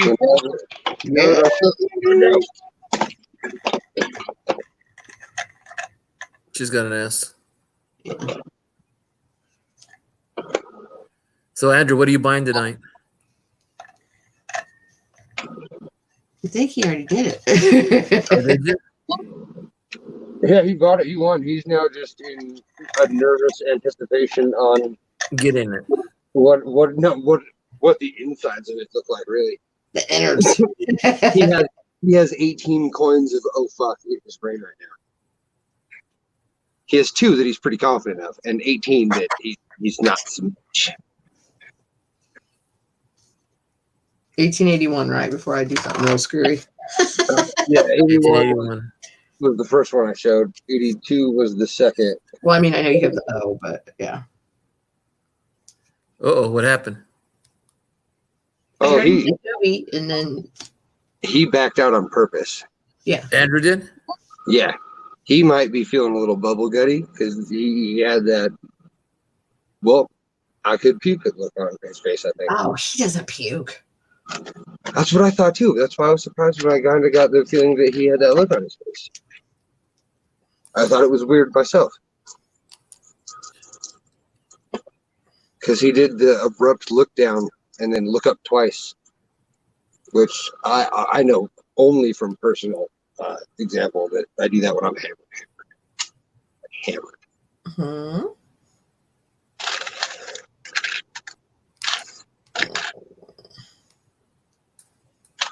Who's all here? I'll see chat. Sorry, chat. You exist. I miss you. Lies. Oh, hey, man. Eggman, how have you been? When was that said? 427. So, Slow Stacker, if you're still here, the reason I was showing all of these examples over S, like I was. Sorry, I had a liquid spill next to where I store coins, and it was enough to scare the shit out of me just now. Like, I almost pooped a little, to be honest. Don't let it fizzle on you. It was scary. Whew. I almost tinkled, and it wasn't out of joy.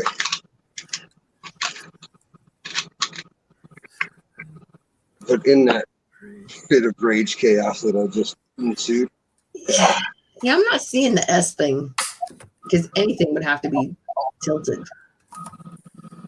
gosh. Yeah, I know. And Ben, I've seen you in like 3 flipping months plus. Just saying. Where's the Morgan I want to see? Right under my scope, bud.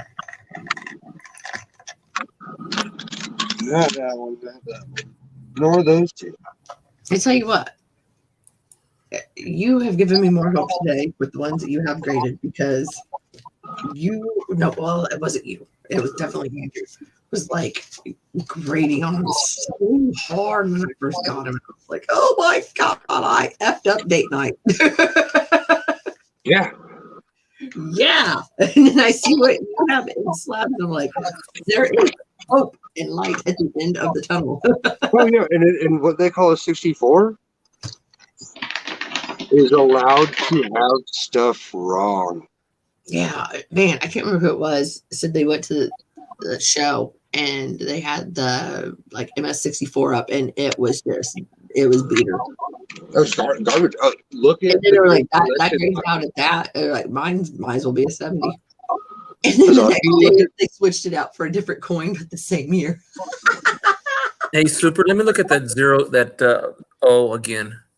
Oh, I'm Yeah. looking for my coin. Yeah, the 90, the 1902. Yes, that is the one I misplaced because I spilled a drink next to my coin area, and then freaked out because I thought I was getting stuff wet.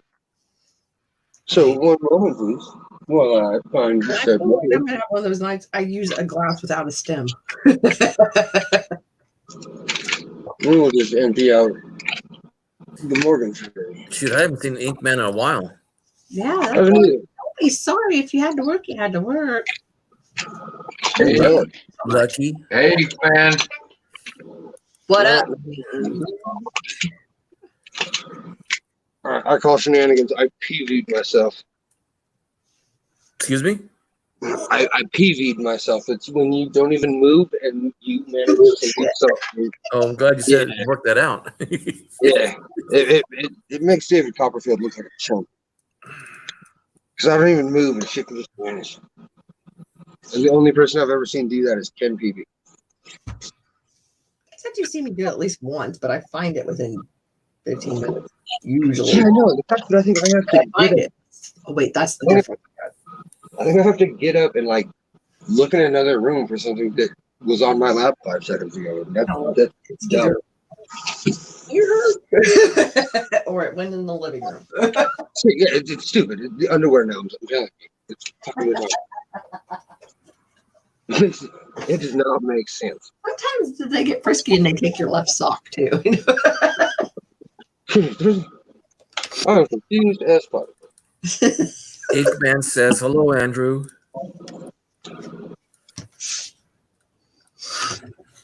Yeah, so, Micro S on one of mine. I don't remember. Our local market is actually giving us a special time for our senior citizens to go in and shop. yeah. That's been the way it's been out here for at least 40 days. Yeah, well, we went to we're buying 2 weeks at a time for groceries, and so we don't have to go back every day like we usually do, for dinner. But normally it's going to be open from 6 until 9 tomorrow morning, or this morning. I can't do Walmart on. Oh wait, it's not the weekend. Is it? Wait, no, it's not. I can never do Walmart. I don't like going to Walmart. That's the sad part. I'm gonna actually step Hey, aside Senator, you made it. from the coinage, and I'm gonna smoke some nicotine. Because Right. I just couldn't PV'd myself, and I'm frustrated with I don't say that as a mean thing either. I think it's magic. I think it's funny. I just have my phone right here. I can't help it. I'm ordering deli meat. I swear. Yeah. I'm not saying it is a mean thing. Like, trust me. God damn it. Gosh darn it. Sorry. Hey, I'm gonna Hector, Yes, sir. Hector, Yes, sir. Superman, Hoovy, I'm going to bed. Okay. Y'all have a good night. You're okay? You're right? You No, okay? I'm tired. Oh, okay. When is your package arriving? Well, I Yeah. have. Don't open until we're all there. God, I can't wait to see this video. I'm just kidding. you, Y'all, hey, if you get a I'll have a chance, good one.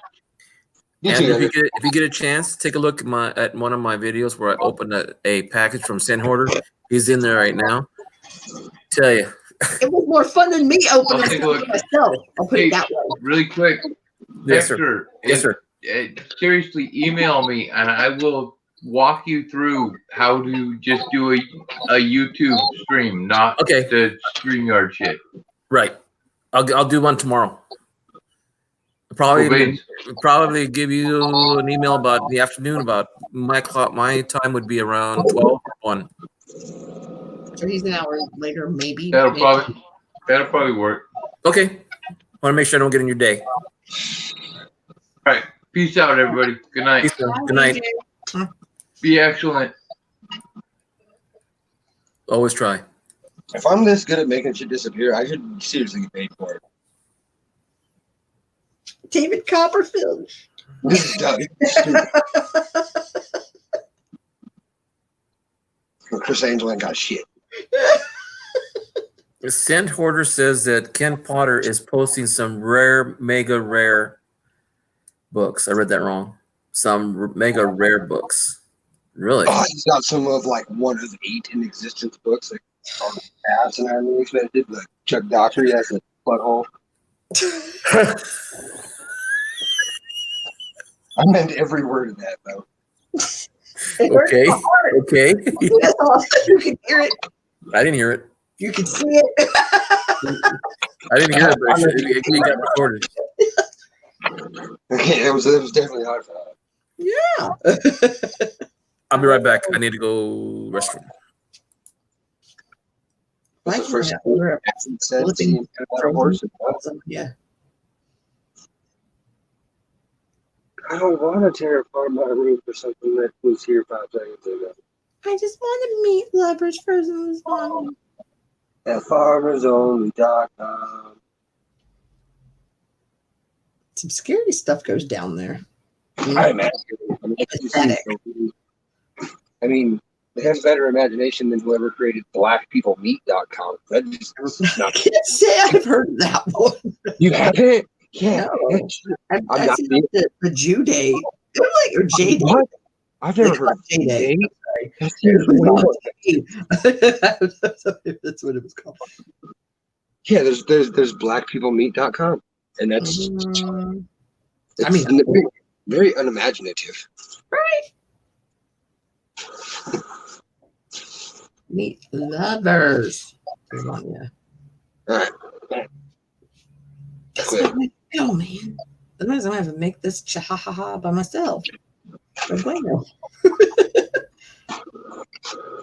The search would be in vain. Ooh, Unfortunately, it's my highest grade, probably most expensive Morgan, so I kind of like can't give up. It's like a one coin in my possession. well, if you kind of love it, kind of keep it. Well, I'm going to. I'm not gonna tell you to. It's the one I can't find at the moment to show for it potentially being the O over S. You hit it from yourself, so you make sure you keep it. I'm fucking confused as shit. I'm sorry for the language, Hector, but whoa, I didn't malarkey. get it. It went. It was kind of muffly. This is straight up tomfoolery. Shenanigan arse malarkey.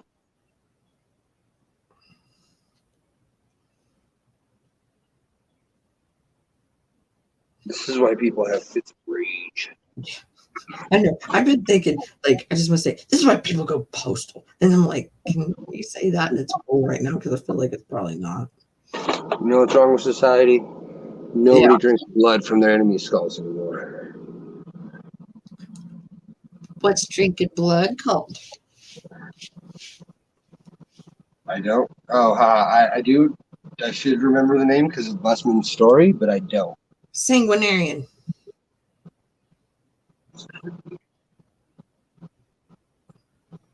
Bitches be crazy. Okay, check. Man, I'm actually gonna have to go into Walmart. Oh, I have to anyway. Yeah, script. Okay. At least this dwindles down my time in there. How's it going, Sam Order? I'm excited to yourself for this package too. Hey, dickered with Dave. I don't think I've seen you since some Harry Humstone time. No, I saw you this morning. Did I see you? Yeah, yesterday morning in Tanya's.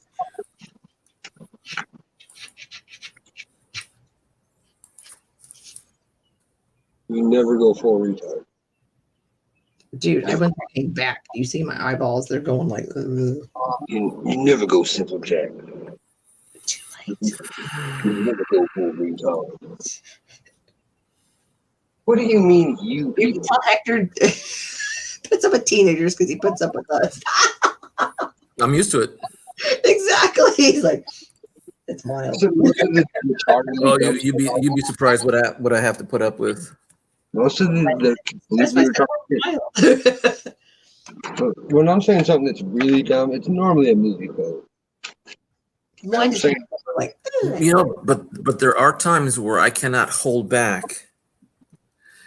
Oh my goodness. you can let a little go here. It's okay. We understand. You know, the good thing about this is one of the side benefits is, okay, actually there's a lot of benefits to this pandemic where people are appreciating each other as an individual. The lowest person at the bottom is just as important as the person at the top, so on and so forth. Okay, but one of the things that I've noticed, a lot of parents know what it is to be with your kids times 10 and 20. What did I tell you about my buddy number 5? You sit on your lap, hold your hand, they're taking a dump. Yeah, he's, we had the long discussion about the teachers basically raise you because you're with them over 7-8 hours a day. Mhm. You have to play sport, you're at school even longer. And then to go participate in said sport, if it's not practice, even longer. You know, this happened in one time. It raises you basically. One student quoted me to his father, which had opposite reaction what I expected. He was pissed at me, and the quote was that he said that we need to treat everyone, no matter how stupid they are. You know where I'm going with this? I said, you still gotta understand that's their viewpoint, and you have to respect their viewpoint. And the father came to me and said, you know something, I really don't appreciate you telling my son that he has to put up with stupid people.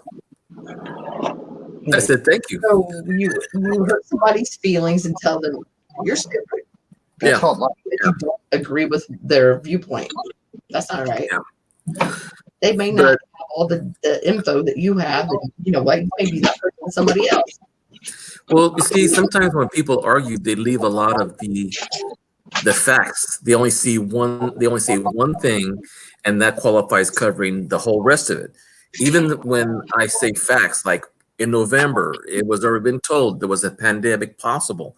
There are people selling their stock because they knew it was going to be worse in January.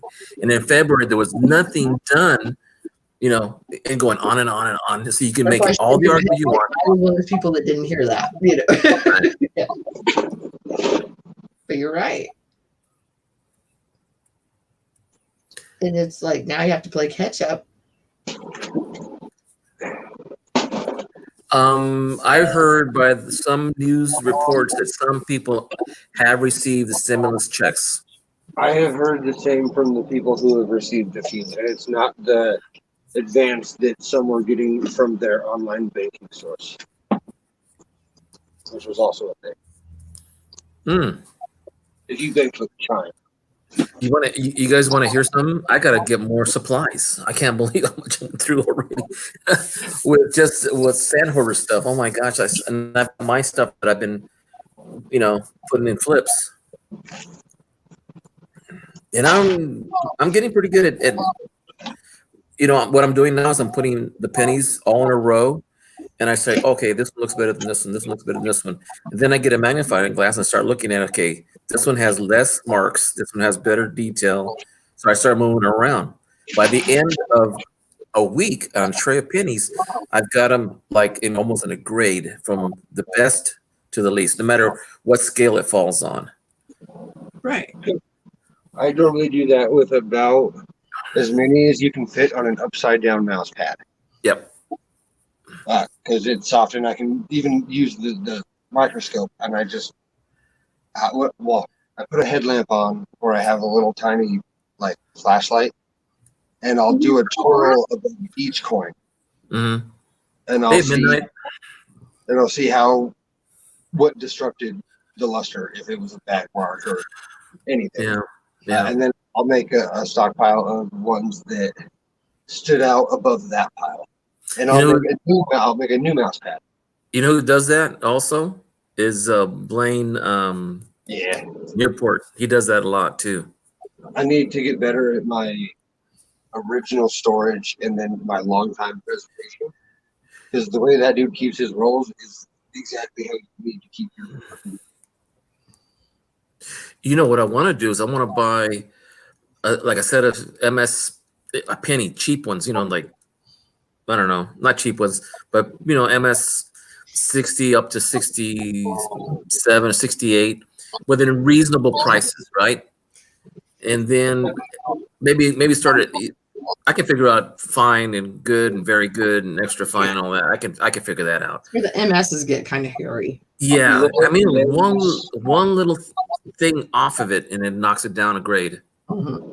Make sure you're following Larry Steinbeck and Tommy's Toners. Hold on, write that down.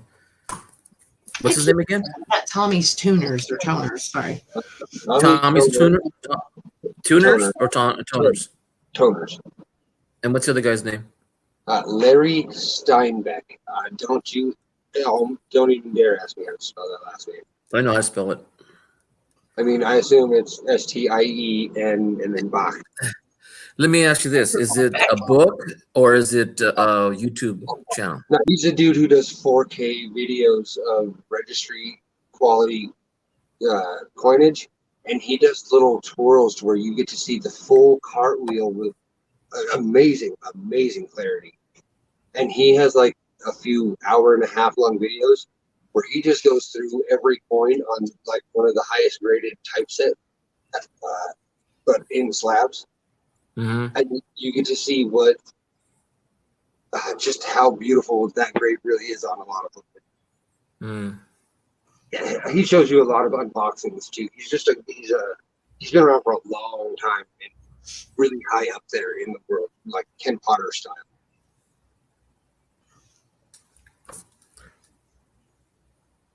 As his 4K videos are the clearest videos. They're what helped my eye the most on being able to figure out what eye appeal is on an MS 68 versus a 67 or things of that nature.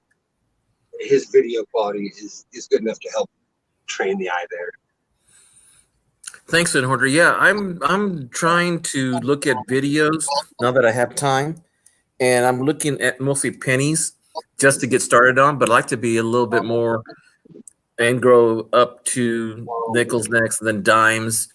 But I was watching a guy talking using topography methods on engine stands, on engine work, so that you can get less blow by and more contours to the flow in the manifolds, so you can have better exhaust exchange and all that ratios. And he said you can use this on anything. And topography, I was saying, golly, if I can only get that on coins, I can see more of the outline of a coin and have it overlay of another coin that's supposed to be perfect.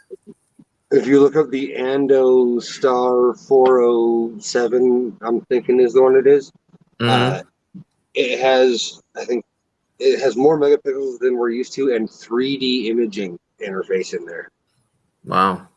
I'm interested to see what that really means and how in depth the 3D will go on me being able to see the side of a device, like the side of a profile or a letter or a number.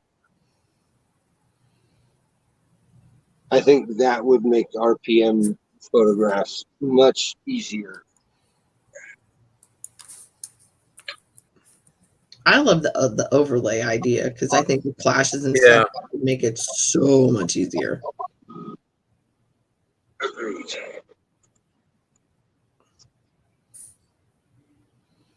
Also, I still want what is it? It's the extendable arm No, yes, yes. dissection trinocular microscope. I know you, bud. That's a last microscope you'll ever buy. Microscope.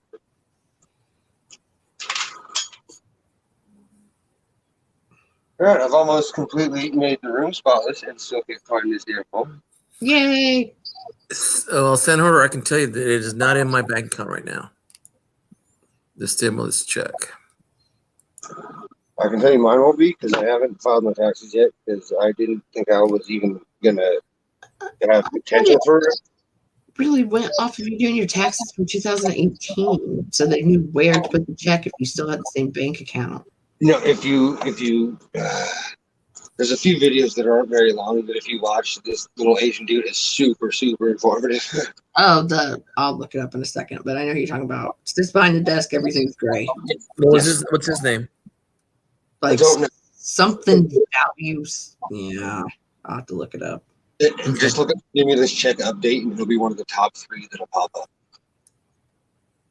He does it to update every couple days. He's the reason I know everything I know about it. Literally everything I know is because of that video. Hey guys, Sandholder says he bought a monster coin last night. He can't wait to show us all. Actually, he bought a handful of monster coins. Knowing the quality you have, I can only imagine. If he says Oh, monster, brother, yeah. I'm kind of scared and excited at the same time. Just saying. I'm so effing stoked for this package.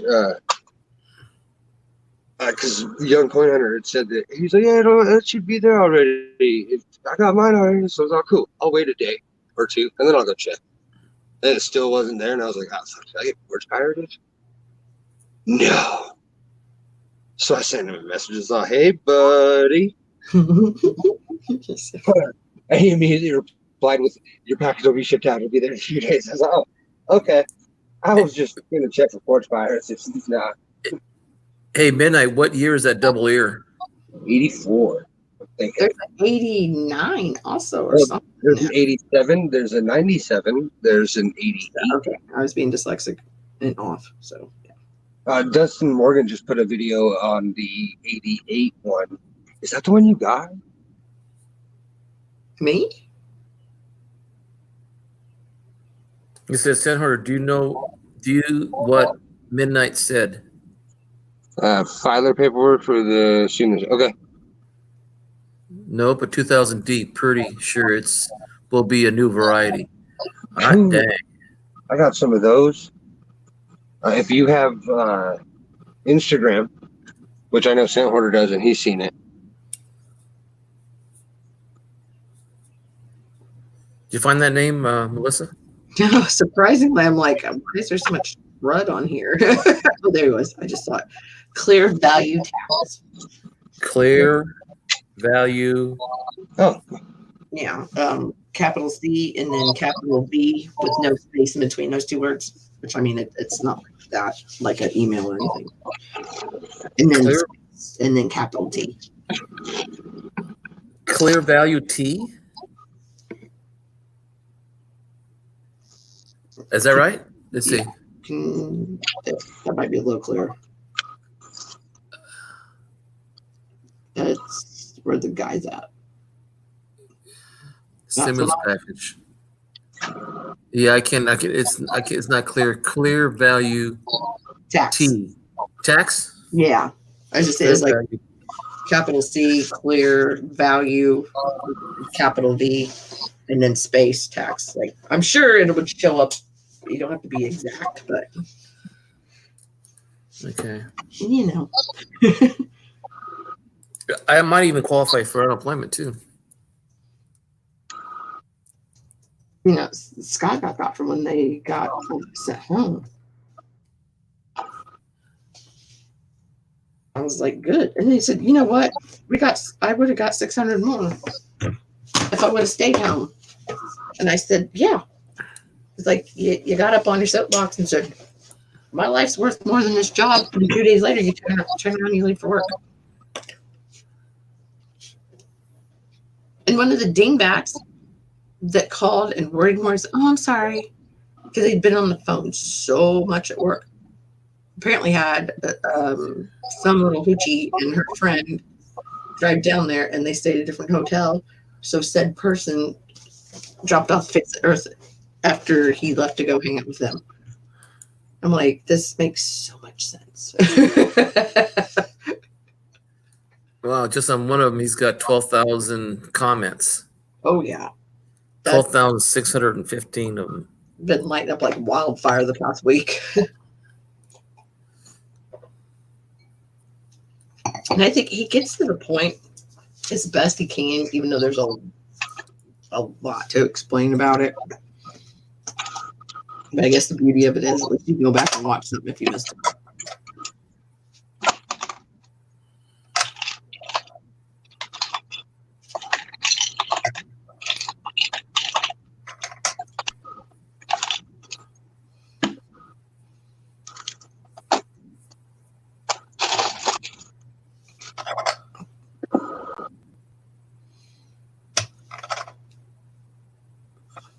Displeased.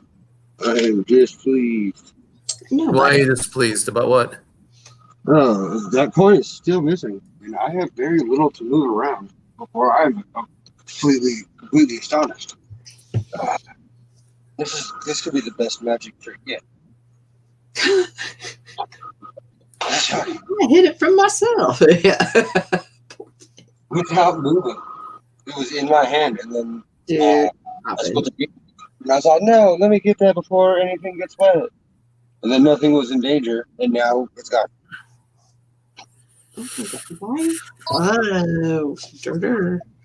Yeah, it's. No, I dur myself, not you. I don't lose things very often. This is weird. Yeah, that's my forte. That's why it's weird. I'm pretty good at catalog, inventory, and placement. Yeah, not it.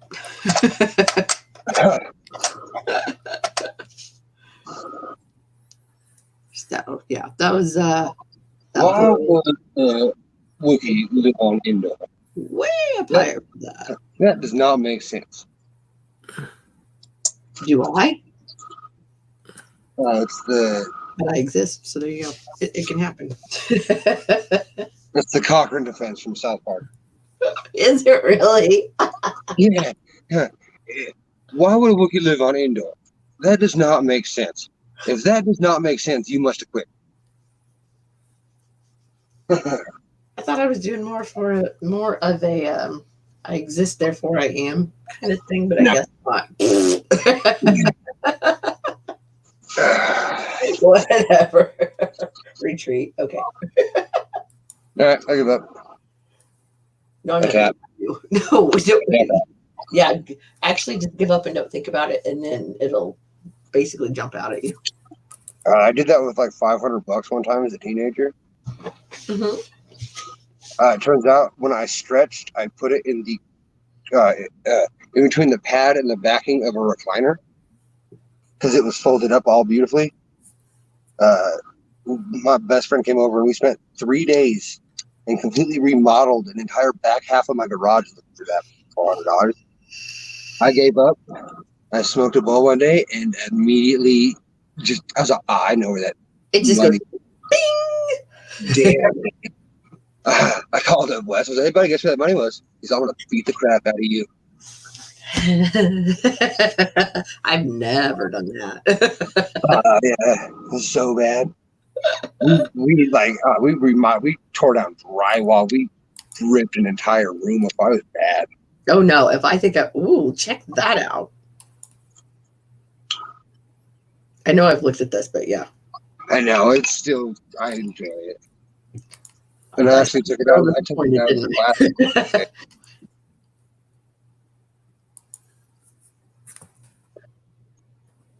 Because I wanted to actually get photos of this side of it without having hiccups today. Oh, sent order unless you answered him 3 minutes ago, 4 minutes ago.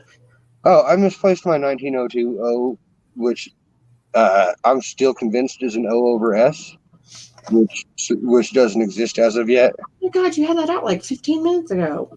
I told you it was legit in my hand until that ordeal, and yeah, I'm very frustrated right now.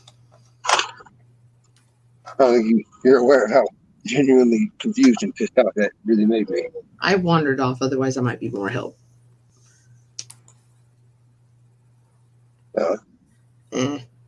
Sorry. Maybe I heard something but didn't actually hear it, and then it'll hit me, and it'll be helpful. We got doubling on the E. Turn you away. That's better.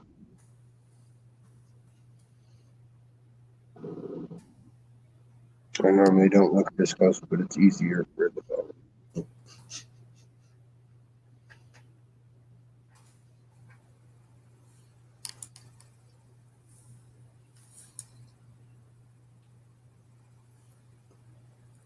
If I angle the light correctly. That's one thing. I was wondering if you know, like doctor's office doing, social distancing as well. If you have you should make an appointment with the eye doctor, and you need to reorder contacts. Yeah, because they don't even give you the option of buying contacts unless your prescription is within a year. They blackball you. Mine was 6 months. I mean, it was, you do the appointment and then you reorder 6 months later, or you bought the whole year. Either way. But Yeah, it's time. And I'm like, dude, Scott and I have both been like, my contacts are dry. You can order more. You don't need. You can order those online. But don't you have to have your script? Do you have your old contact box? I mean, no, I have the invoice though. So I'm sure. So you have what strength you're looking for. You're good. Yeah, because you have to access with your eye and stuff on it too. It's not like medicine where you have to prove that you need that strength to see, because that would be really, really screwed up. Already messed up. I have to pay to see. It'd be even more messed up if I legally couldn't buy what I need to see without documentation. I think that would go against some sort of rights. So what you're saying is I can order them without the doctor. And if you can't, let me know, because I'm not sued. There you are. You came out of it. No, I couldn't figure out why the house was so cold. The window behind me was open, and the drape, I'm going to call them, the Venetian blinds were closed, so I couldn't see it. I just feel cold, that's all. So I'm freezing over here. At least you figured it out. Well, actually, I think next week or this week, by end of next week, I want my other office, well, my other bedroom. I have 4 bedrooms, and the 4th bedroom I want to change into my office and like a game room. Cool. Hopefully. I know Jeff D. I think he's finished with his finally. He's been working on it a while. Oh, the one I want to see is Stacker, not Slow Stacker, Slacker. He said he was turning his whole basement into a shop. How is he doing? I haven't talked to him in a while. I talked to him last week, and he's on the mend. Let's just put it that way. I feel you. But man, it scared the heck out of me when he told me he's only 50 and he has a heart attack. Oh my God. I know, when that started popping up like in the chat on stuff. Yeah. And like a month and a half ago. Yeah, about 5-6 weeks ago. Yeah. I thought, what in the world? Because I was like, I know he's not that old.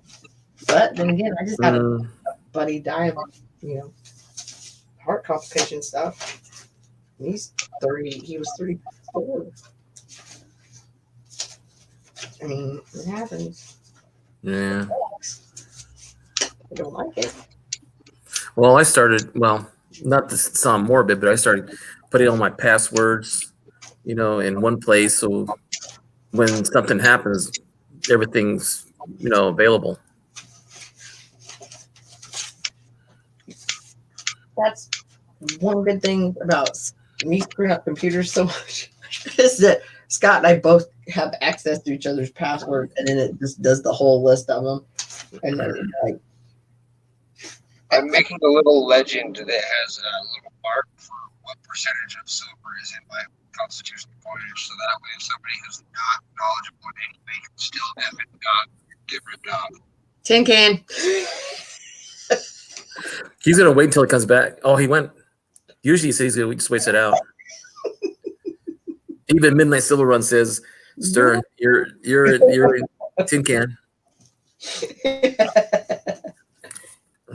Hey, I'm in the process of making a legend where certain, like a star means this or a check mark means this percentage of silver.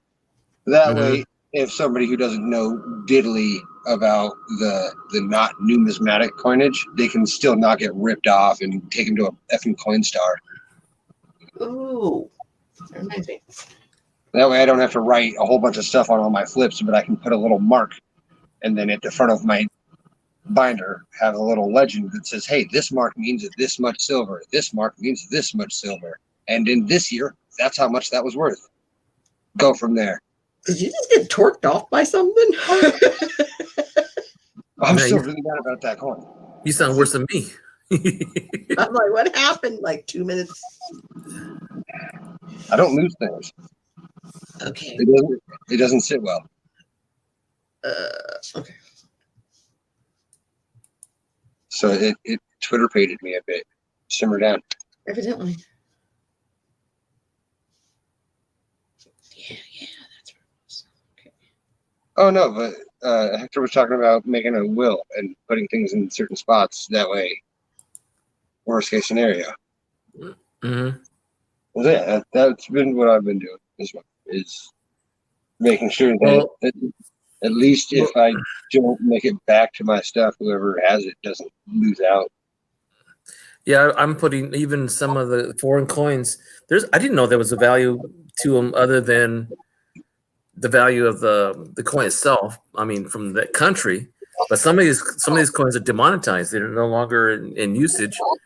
But the page that Albert gave me from Oldies and Goodies actually gives you a US dollar amount. The ones that even Sternholder has sent me, they have a value that's in US dollar. That way they don't have to worry about it. I mean, if they sell it for what they Trade on it. That's yeah. Yeah. So I put it on the 2x2. It's saying that I put down the amount and then USD.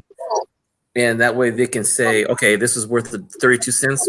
They don't sell it for less than 30 cents or whatever, whatever they give for it. They'll get something out of it, That's good though. And we also did our will and last testament and our do not resuscitate forms and all that. Yeah, that sucked with my uncle doing that, believe me. Yeah. But after witnessing the Haas's people and the DNR people come and literally look at my buddy like he was already a piece of meat because they were vulturing what they wanted for the next. He was organs. And how inhuman and how his family was still in the room and he wasn't even a person anymore to them. That's wrong. What I'm talking about, rolling up the window, but you still have to be empathetic to who's around you, but you can't be. He might as well have already been dissected into the pieces that they were looking at. And That's when you've done your job too long and you don't have that empathy. When they pulled him out of hospice, they pulled him out.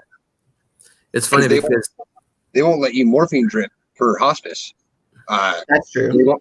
So they immediately pulled him out and morphine dripped him because he had already stroked out too much to ever come back.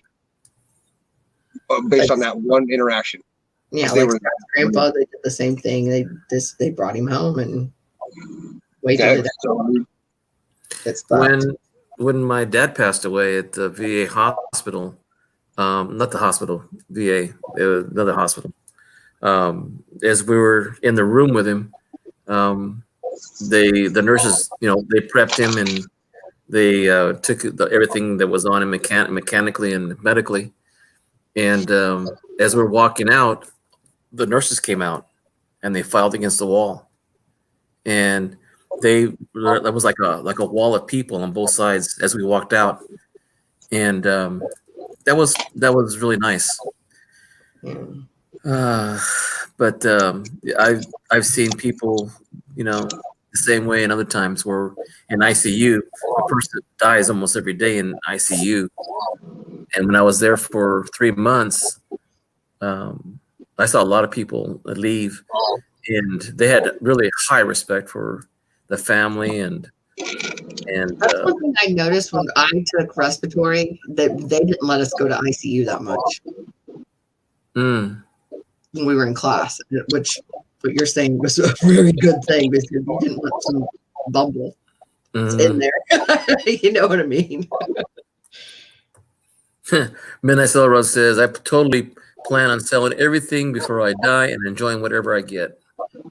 That's what my uncle did for the most part, because he said there's nothing, like he told me, there's because I already had his dog, that that's the baby, because he didn't have any kids. I've got his baby, and I was like, I'll get the tumor off of him. I'm doing everything I can, and he was like, well, there's nothing in the house worth anything, but he still had his typeset, the birthday set, actually, you call that. And there was just some random coins. You may not think stuff was worth anything to him, but there's even the arrowheads. I can't get on like Harry Humster's stuff by going, oh, she's got those awesome set of arrowheads, and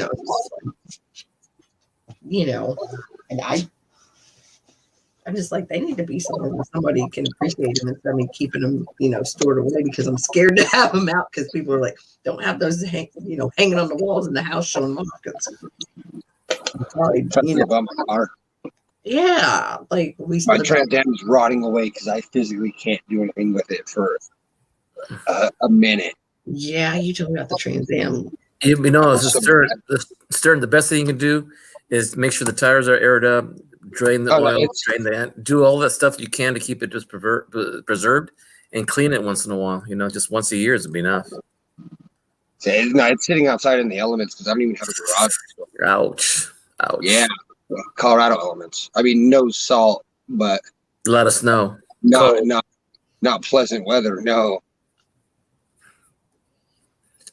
Shoot, I've got a 57 Chevy half-ton pickup that I've got in the garage, and it's worth something because there's no dents in it, there's no rust.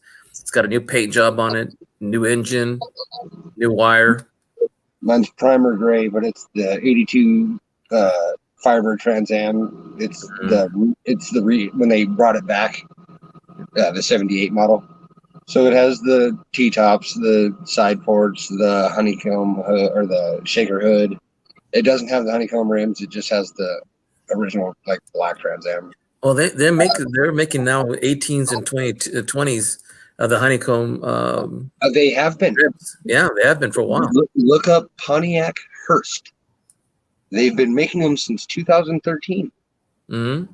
They take the new Camaros and they rip all the decals off, re-insignia and all Pontiac Trans Am. Put the shaker hood on, the honeycomb rims. They redo the headlights, the tail lights, everything. They T-top it, and it is one of the most beautiful new age old cars that they have made. I was 21 in '78 when the movie came out with Smokey and the Bandit. Smokey and the Bandit came out. My mom had one, and then she had me, so they got rid of the car. Oh no! She had the dark brown, like the chocolate brown with the eagle on it and the T-top, the in it. And she's like, well, you couldn't fit. Melissa, were you born in '78? 79. The end is oh my 79. God! Yeah, so she didn't have that car long. But I had a sweet idea that I've never seen. I wanted to paint it matte black and have a black light sensitive Firebird on the hood, and below my windshield wiper sprayers, put 2 black lights on a switch, so where only at night you could turn it on and have your bird show up. You know what it'd be matte black. You know what? We're back with the 20s in it, so. Hey, Super! If you put a matte black on it and you put that coat, that's it would be glossy right there. Yeah, put a dip it paint on it. It's not going to be very much. Well, compared to a paint job, yeah, it's not very expensive, and you can protect it because you can also do the windows at the same time, and you can peel it off when you're ready to get it out. What's wrong? What's wrong? I just had to laugh. He's like, get the sprayers going. I'm like, oh my God. I had flashbacks to when, I don't know why, but it was just like, hey, I'm going to get these custom boxes made for the Trailblazer and do this, and that. And I'm like, No, I just wanted a little. but it's cool and I like it. And then my mom's like, oh my God, get him crazy. Yeah, it wouldn't even have changed it. Just a little, Or that stuff we're in high school. Who are we joking? little tiny circle black lights. I'm sorry, what? It's just, it wouldn't even change the size of where your windshield sprayers like sit out of your hood. Those little triangles. It would just be a little pinhole that had a black light at the bottom of it that pointed down on the hood. It wouldn't be hard. But it would be easy, and then you would have the freaking Smokey and Bandit Firebird only when you wanted to. Otherwise, it would just be a matte black murder machine of Americana. But yeah, it'd be like just black light responsive. Like, there you go. And when you turned it off, yeah, you saw it just. Have you ever looked at like the matte black Camaros or Trans Am? They're gorgeous. No. Like the old school Americana cars, just murder black, sitting on black rail. Oh, God, it's beautiful. Don't. I'm telling you the truth. I say no. If I saw it, I didn't pay attention to it, so I'm going to say no. Or you didn't even see it because it blended in with the night. Batman. That's what happened. Shit. That's what I'm gonna do. You're right.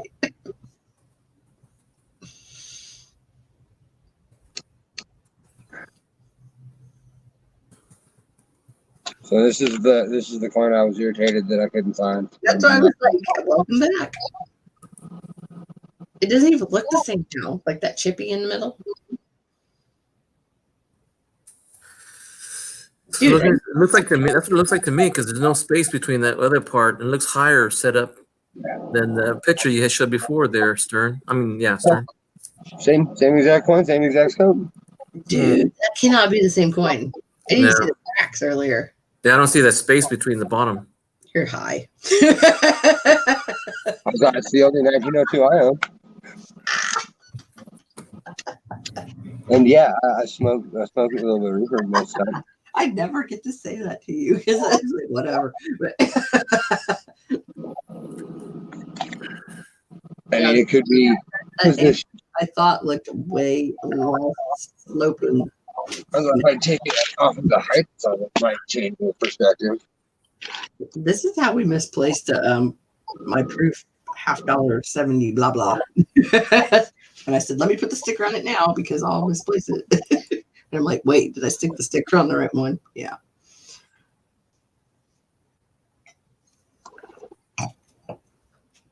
Hector went 0 dark 30. Oh, did I? Sorry. 0 dark 30. No, you're fine. No, it's just that if I search something, then it goes dark.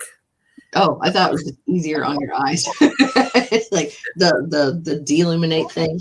Yeah, well, I was reading a computer 8 hours a day, and then teaching it, not teaching, but grading at night and using the computer. My eyes do get sensitive to light. Yeah, that whole blue light thing, I don't. Mhm. It Well, these are polarized, but still, Oh, right on. that's great. I have no.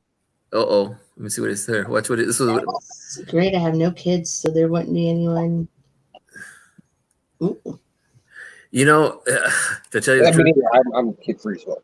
I didn't want to be a grandparent until I was 70, which is another 6 years from now. But my grandson's already 7, and my granddaughter is going to be a year next month. Yeah, So it's different. It's different. And I'm kind of the ones that don't like little kids. I mean, under the age of 6, but not. Hey. What? I can take the poke. Hey, I can do that for 3 days. I got that much space. no, bro. mine's I did that one time to one of my nephews. He's poking me on the side and it said, "Hey, I got a question. Hey, I got a question. Hey, look at me. Hey, hey." And all of a sudden, "What do you want? Leave me alone." And during It the, sucks, doesn't it? And then you walk away. and then, no. Then he looks at me and says, "All I wanted to do is give you a dime." No. Of course. I said, "Okay, but give me $1 instead."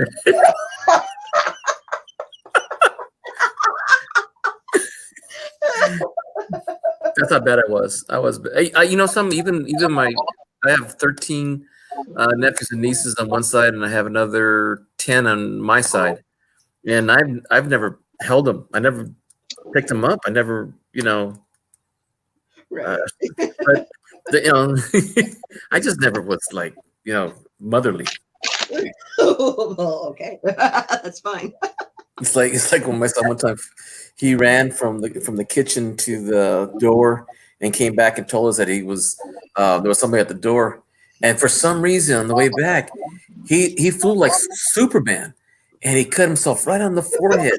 I'm going, "Hey, that's great, that's a good boy." And my wife said, "He's bleeding, his head split open," and she's going berserk. And all I did was grab a piece of towel. I'm looking at her. What the heck is wrong with you? You cut his forehead. You bleed on your head real easy. I didn't see no bone come out. I didn't see no flesh from the brain. You cut his forehead.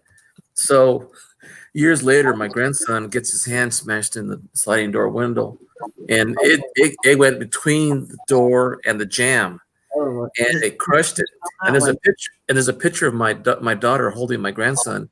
And my grandson's looking, "Oh, wow, what is that?" There's an x-ray machine.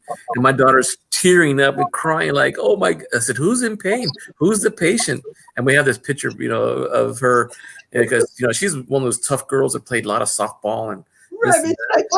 and she's crumbling like oh my God. I said, little boys will get hurt. Little boys will get in headaches. They'll get bumps and bruises.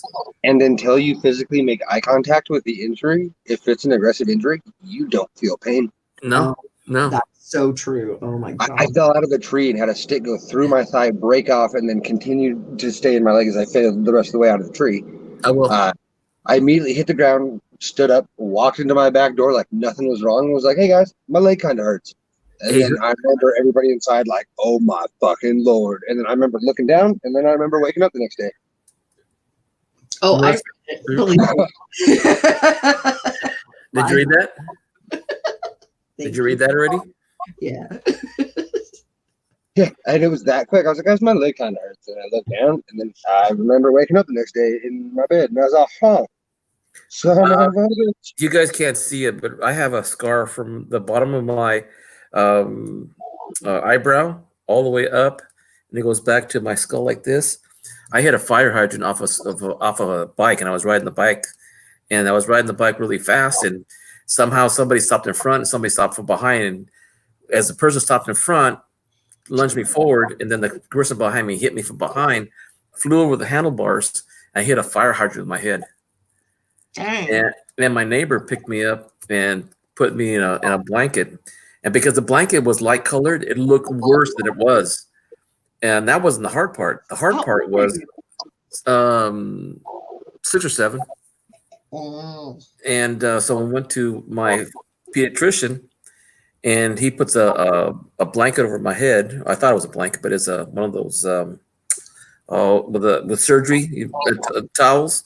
He starts stitching me. I can actually see the needle pick up my skin, pull it up to the other side, and then it was a curved hook and everything. No anesthesia, nothing at all. Just right through there. And my dad had to hold me down because it wasn't so much that it hurt; it was that I was watching it, and it was scary as hell. Right, because like I say, shock is a beautiful thing because it protects you from stuff. But like you said, visually seeing that, you're going, "Oh God, what is going on?" Oh my God!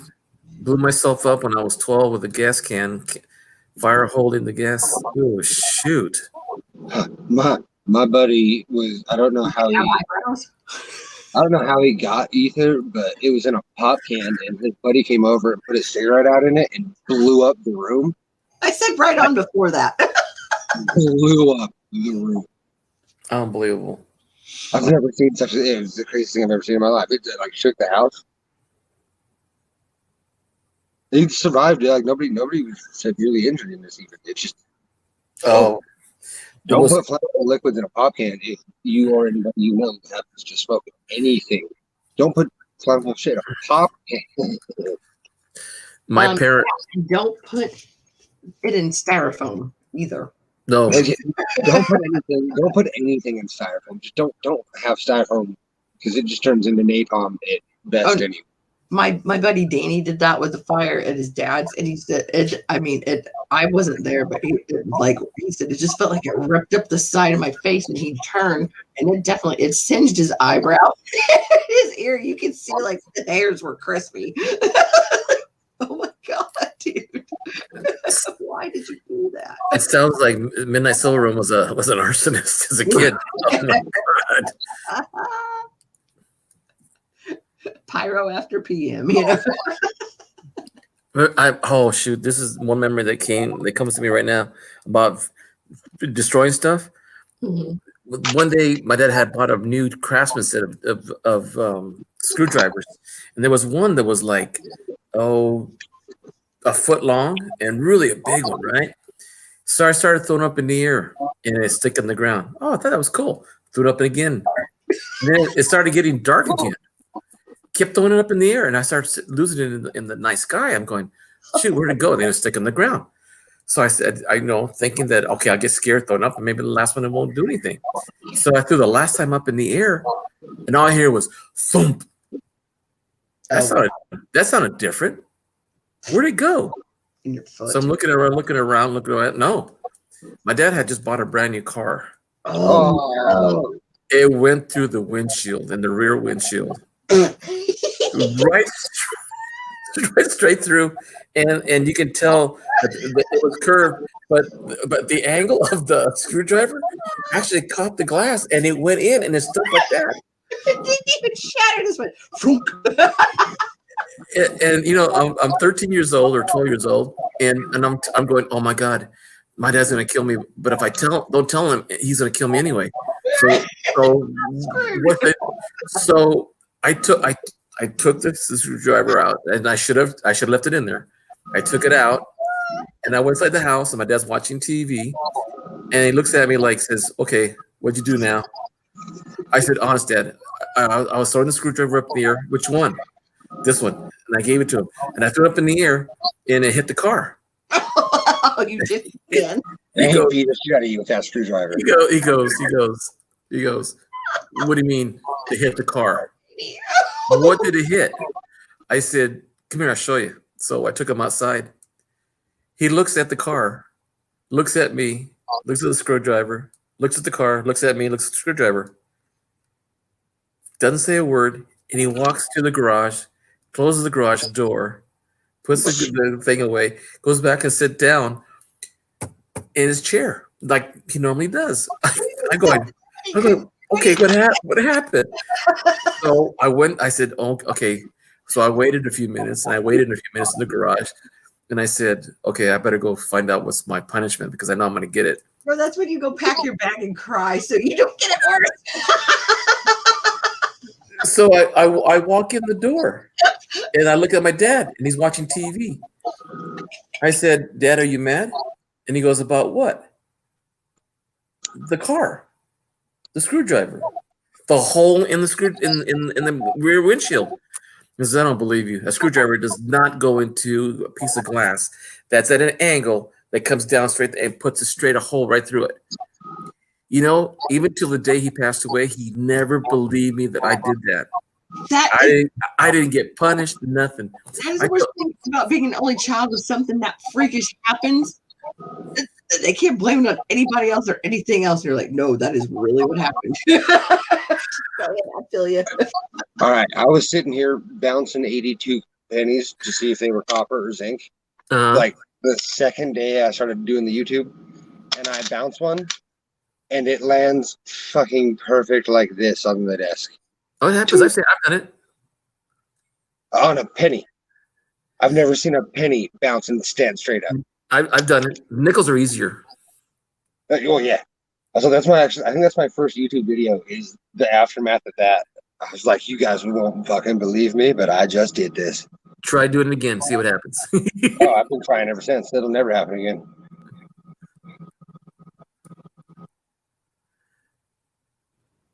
Oh, Sandhorter says. Oh, let's see what Sandhorter says. They're having pyro happy time over there.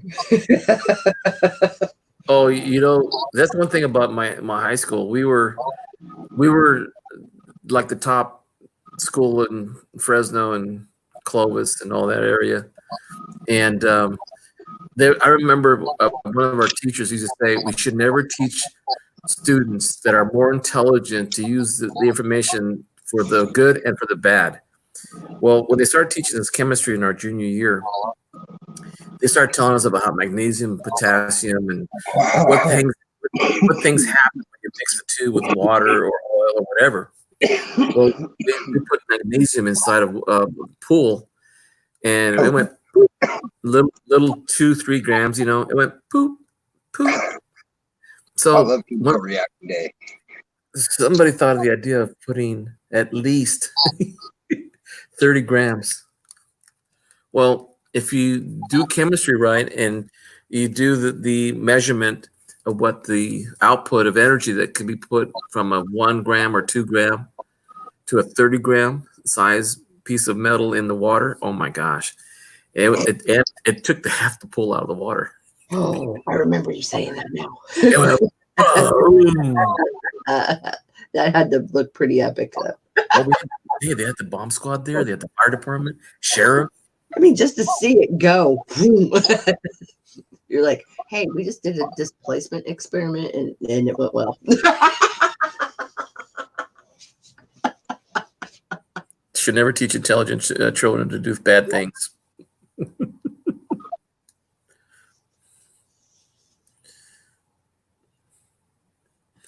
I said, do they even let kids have chemistry sets? Do they make those where you can buy them at, well, I guess there really aren't toy stores anymore. I was working with a whole bunch of adults who worked around thousands of pounds of dry ice and had never made a dry ice bomb.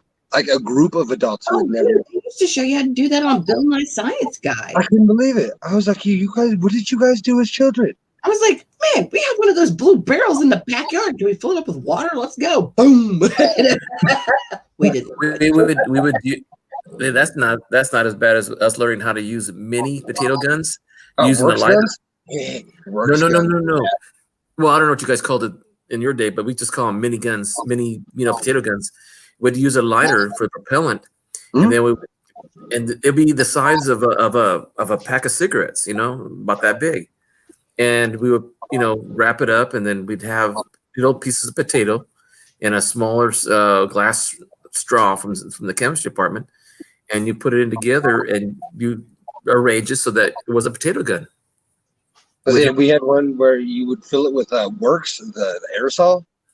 It's like WD-40, but like more aerosol-y. And then you would just light the end, and it would shoot shit far. Oh, we would hit. See, most of our girls. I would say most of the girls, but only when they weren't wearing pants. But most of them had to wear skirts to school because that was the dress code for the girls. And we would use them during class, and we would hit their knees. By the end of the day, some of the girls would have big old welts on their knees because it would hit them hard. Yeah, skirts in school just seems like such a bad idea when I think of what I would do with just skirts. Skirts is just a bad idea. No, we did. It seems like too much easy fornication for people who aren't supposed to be fornicating. Hey, the most people that told us no, it was the opposite. I literally walked in the other room to find the quote unquote potato gun. Hey, one time I offered my daughter to send my son to private school, Catholic school. She goes, "No way, send him to school where they sin more than the kids in the public school." I said, "Where'd you get that idea?" "Dad, I have friends who went to public school and private school, and I know the both. What's worse?" And she says that the kids at private schools are the worst. It's a split. I said, I told her, says now, not according to what the public school says.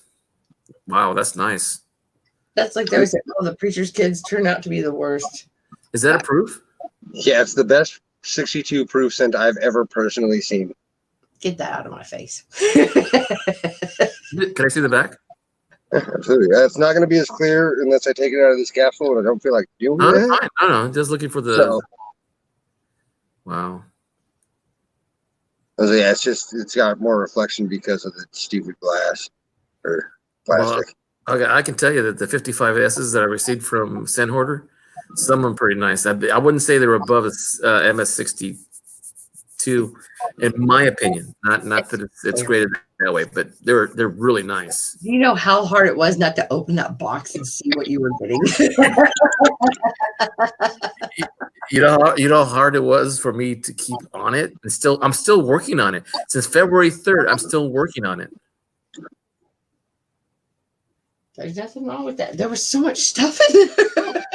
I know, and the little box. I mean, the box was big, the shipping, but Yeah. inside the box was only like, probably 4 inches across, square, and about a foot long. Yeah. When I took that, because I put the rectangular box. Well, See, I'm even putting them in 2x2s, different sizes. wrong camera. Anyway, the box that was there's my hand. Like that. Like like 4 inches by like A 10. foot. Yeah, 10 or 12 inches, yeah. I stuck that in there and then stuck the other stuff in there. When I walked to the post office, back into the post office, I should say, the guy said, "Man, you're really getting your money's worth out of this packet."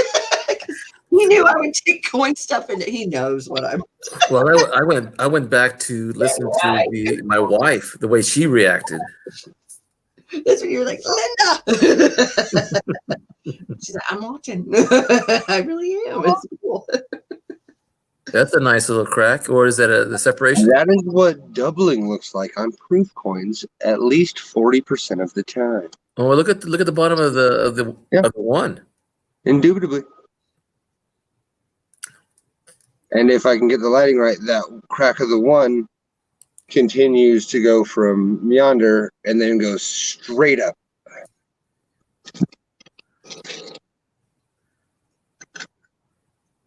Oh, yep, there it is.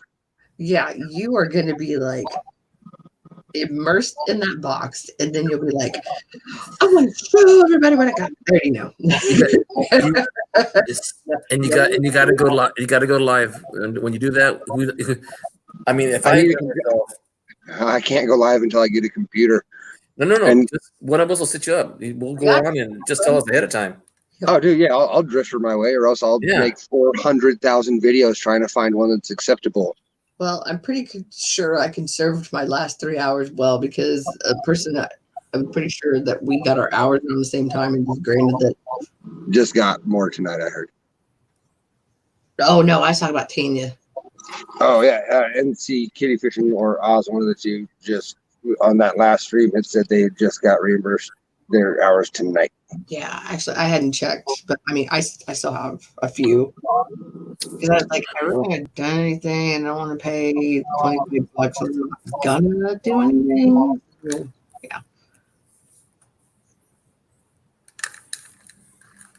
I don't know if you guys can tell, but I haven't had a haircut in 8 weeks.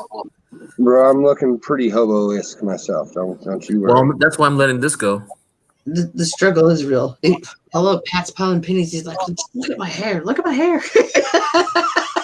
Oh, you want to hear something? People are the news reported today that almost all the hair clippers are gone. They're 160% under production. That is retarded.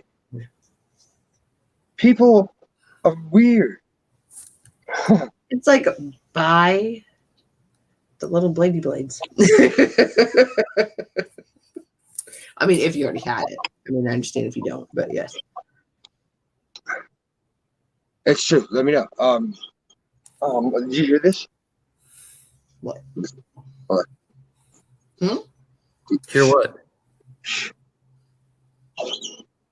Oh, the squeal. No, that's him having a nightmare. Yeah, the squeal. It was Riddick. He has the most vivid nightmares of any animal I've ever even read about. Where is it? Did you see the little thing, the little white thing? That's his nose. There's a nose in the right paw out. Oh, I see. Yeah, he sleeps under the covers. Quote unquote princess. Yeah. Riddick. He's completely deaf, and if he feels that he's safer if he sleeps completely hidden from the world. We're Well, talking five. he feels he's protected that way. Yep, 5 years of he sleeps fully immersed under the covers until it gets too much condensation or carbon dioxide, and then he has to pop just his nose out. But you see, dogs are even visual dogs, not only hearing but visual. But do you dream in sound? Do deaf people dream in sound? I do. Dude, I hear sound. up, I can hear the TV before I wake No, up. deaf people who have never heard sound do not dream in sound. How do you know? There's different parts of your brain doing different things. No, Because I have. they give them the hearing aid things, and then they're like, "No, I can hear you now," and they start crying. You know those videos, and then I'm sure they tell their people they can hear or not dream. Do you guys want to hear something? This is something that I heard a while back in psychology in classes that I've took in college. And I remember hearing that sometimes the DNA has a memory associated with your DNA that's passed down to other people as they go through the generation. Salmon and breeding grounds. And Right. They know where to go. Like butterflies. The monarch butterfly. Okay, here's a story that goes on, and it's just been confirmed last week. My father was in World War II, ran out of rations, and all they could eat was coconuts and bananas. I'm not fond of coconuts, but I hate bananas. I just can't stand even the smell of them. They give me some kind of illness to it. And my dad said when he was in the Philippines during World War II, he could not eat bananas when he came home after a while because all he ate was bananas and coconuts when his rations went out for like 6-7 months. Well, my mom took me to the doctor one time and took it to my pediatrician and said, "My son doesn't like bananas. Why? Is he sick?" "No, I don't like broccoli, so the kid doesn't like bananas." I mean, it's normal. And so they took us home. There's a big story about me not liking bananas.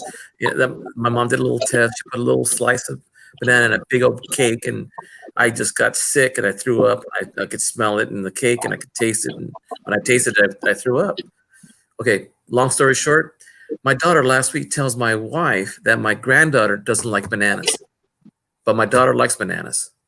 It skipped every other generation. It's weird because that's what you're saying when you can't hear.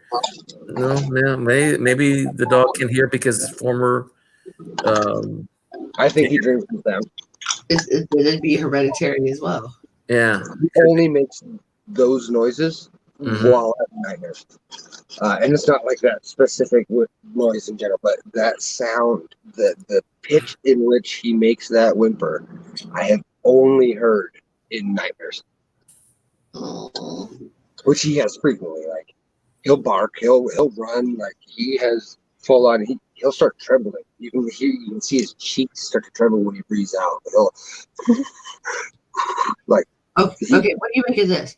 My uncle's dog, when I had him, the Boston Terrier, he never barked, but he would sleep, and I do have a video of him. He's like, woof, woof. And he barked one time at my grandma's wife. My grandma and my uncle are sitting there. And we all looked at each other like, "Oh my God, did you just hear that?" Because he was like 9 by then. So, and they saw him way more than I did previous to that. Hey, Stern, did I just see you do a flash? What do you mean? Did you light a cigarette? Oh yeah. Oh, okay. I just remember hearing that sound when I was a kid. Oh my God, everybody when I was growing up, everybody smoked. Everybody, my grandparents, uncles. It's just a sound that I've so used to. I haven't heard that sound in a long time. That's why I put everything that I keep immediately in a airtight or fully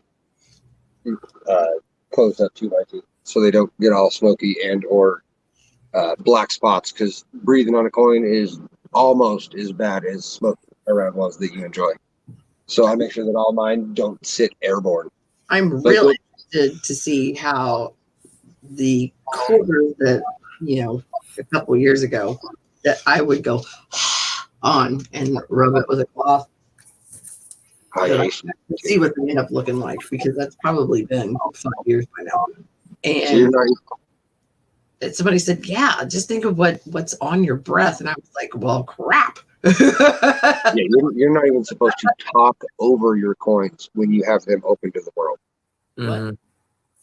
You're not even supposed to talk over them. Well, I'm fired. Okay. Yeah. Blaine, he talks about that every time he does it. He's like, all right, I'm going to break the rule again because you're not supposed to talk over your coins. Wearing gloves, when you take off your glove, all the moisture that is in between your hand and that latex glove is dispersed and mist across the world. If you don't have your coins put away before you do that, you effectively sprinkle your coins with black carbon spotting. And see, that's how people need to realize how anything is transferred. Yep. If you take off your latex glove and your hand was moist in between that and the glove, it'll that little bit. You guys want to hear something gross? When I was taking microbiology, we would take samples from home and we'd grow them in petri dishes and add agar to feed the microbes in there. He told us, like Oprah says. Yeah. Well, he told us to bring our toothbrushes and get a whole new toothbrush because it would be an experiment.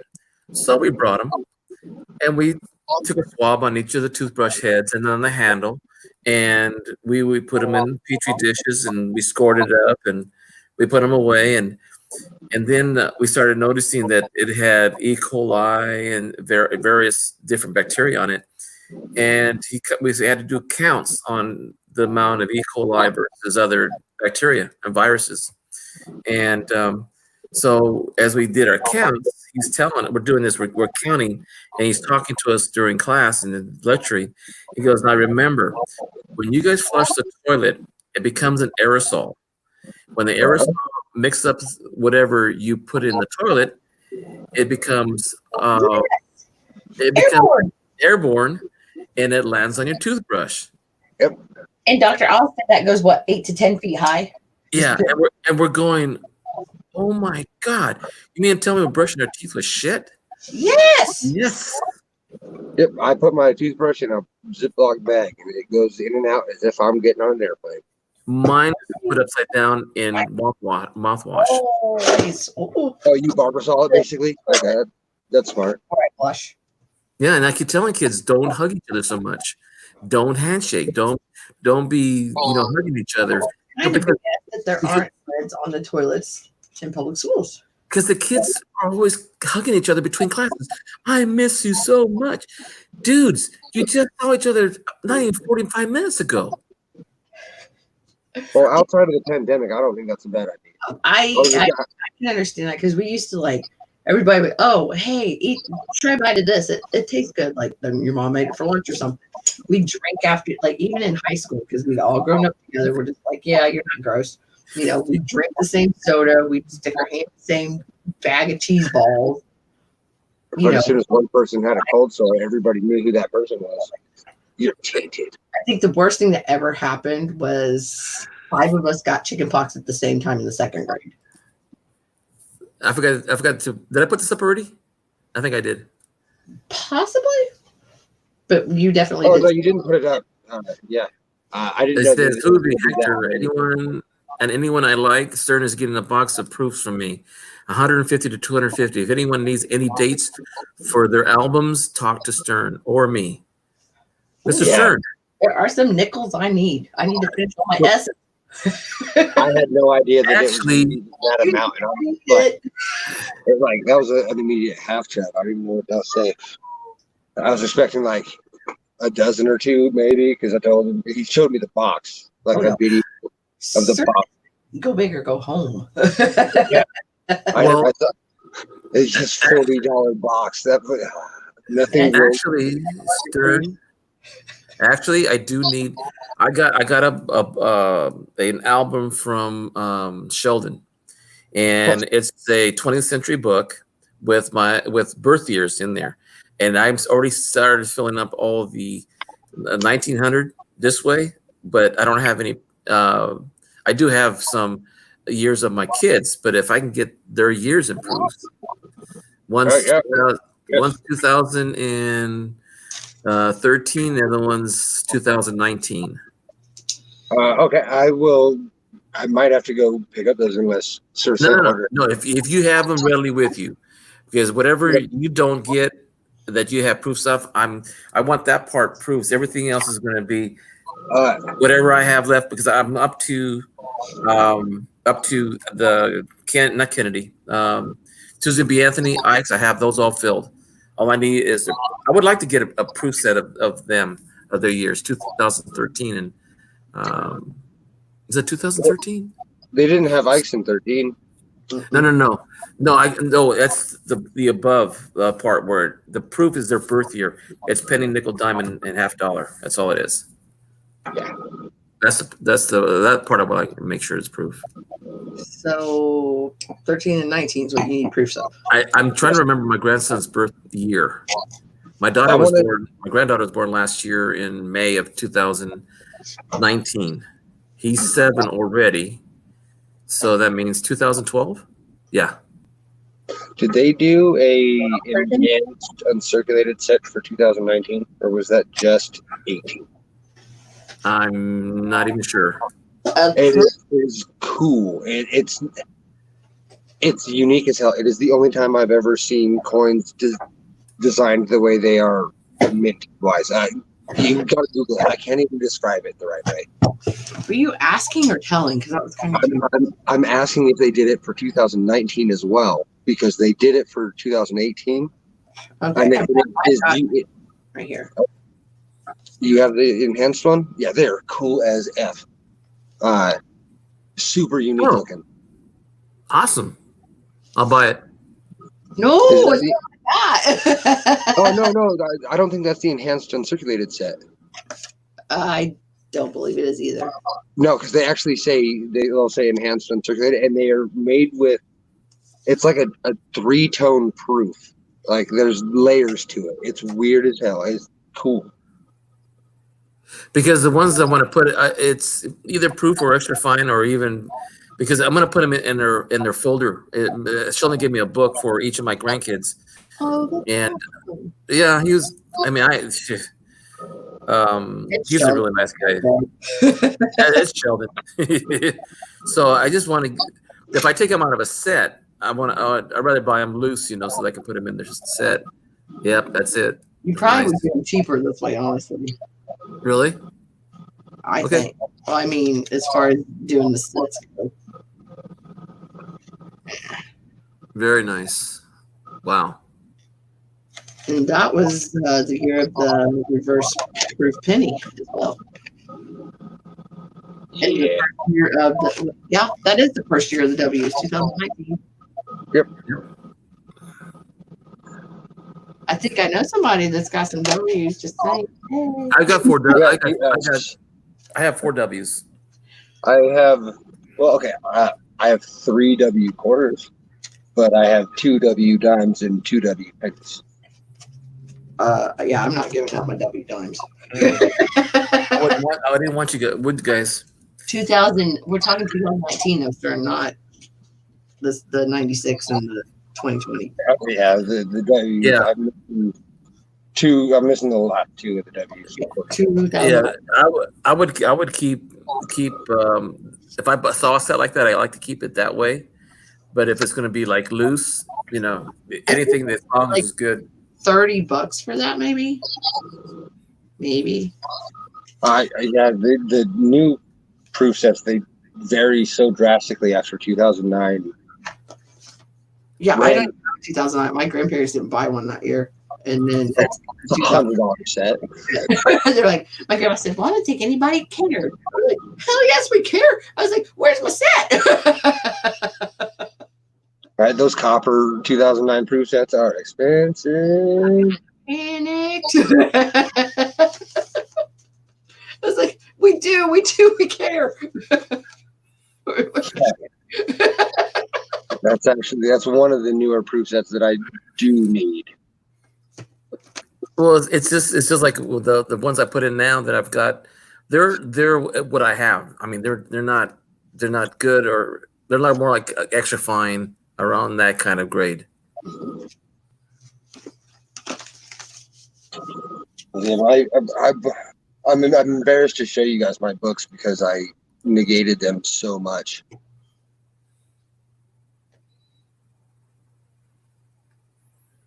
Sandhorder says Stern's looking 359 to 09, maybe cents, dimes, and quarters.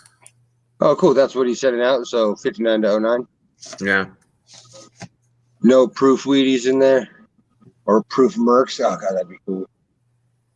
Oh, proof Mercs. Oh, that'd be. Ugh. Yeah, right. Or proof Walkers.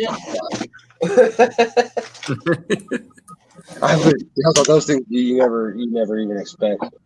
I'm trying to learn how to cherry pick those still. I think I got the Indians down. Knowing how much I like those and I detest Indians, I would explode and sit hoarder nuts out. The end. Just saying. Also, no, proof Indians you don't stun those out. Those you don't find all willy nilly. Proof Merc, you might be able to find a proof Merc. Oh my gosh! Look what you got in there. I read. I am read.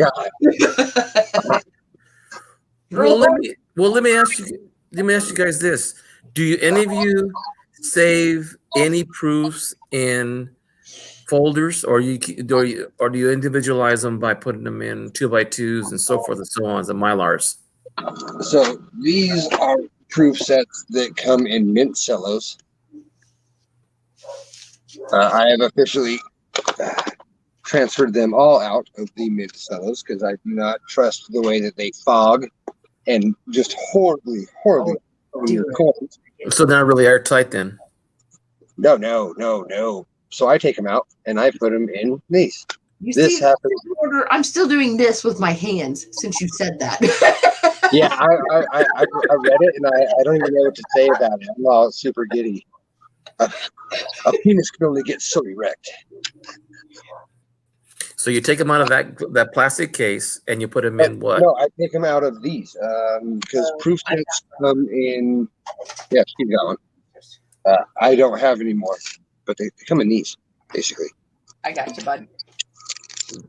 Proofs come in the cellos? Yeah, up until 1965. 1965 is the last. Yeah, that without the red part is basically a proof set. Yeah, you knew what I was stepping in. So They come here. So Hoovie, you take them out of those cello packets and you put them in Mylars or airtights?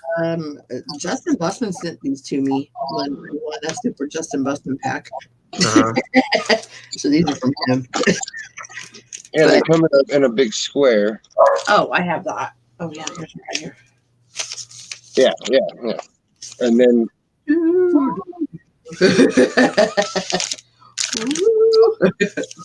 yeah, so that is what a proof set looks like minus the red stripe. But that was a weird flicker. I was. That's a 68, so it's a mint. But yeah. Yeah, the mint sets. Blue is for Denver, I want to say. Got it right the first time. Oh. You were gonna say Philly, I know. Yeah. Blue's Philly, red's Denver. Mm-hmm. Clear is proof. Right. But all of them are made out of the same material and equally not very effective for keeping your stuff good. So I should be getting capital sets because they tone your coins.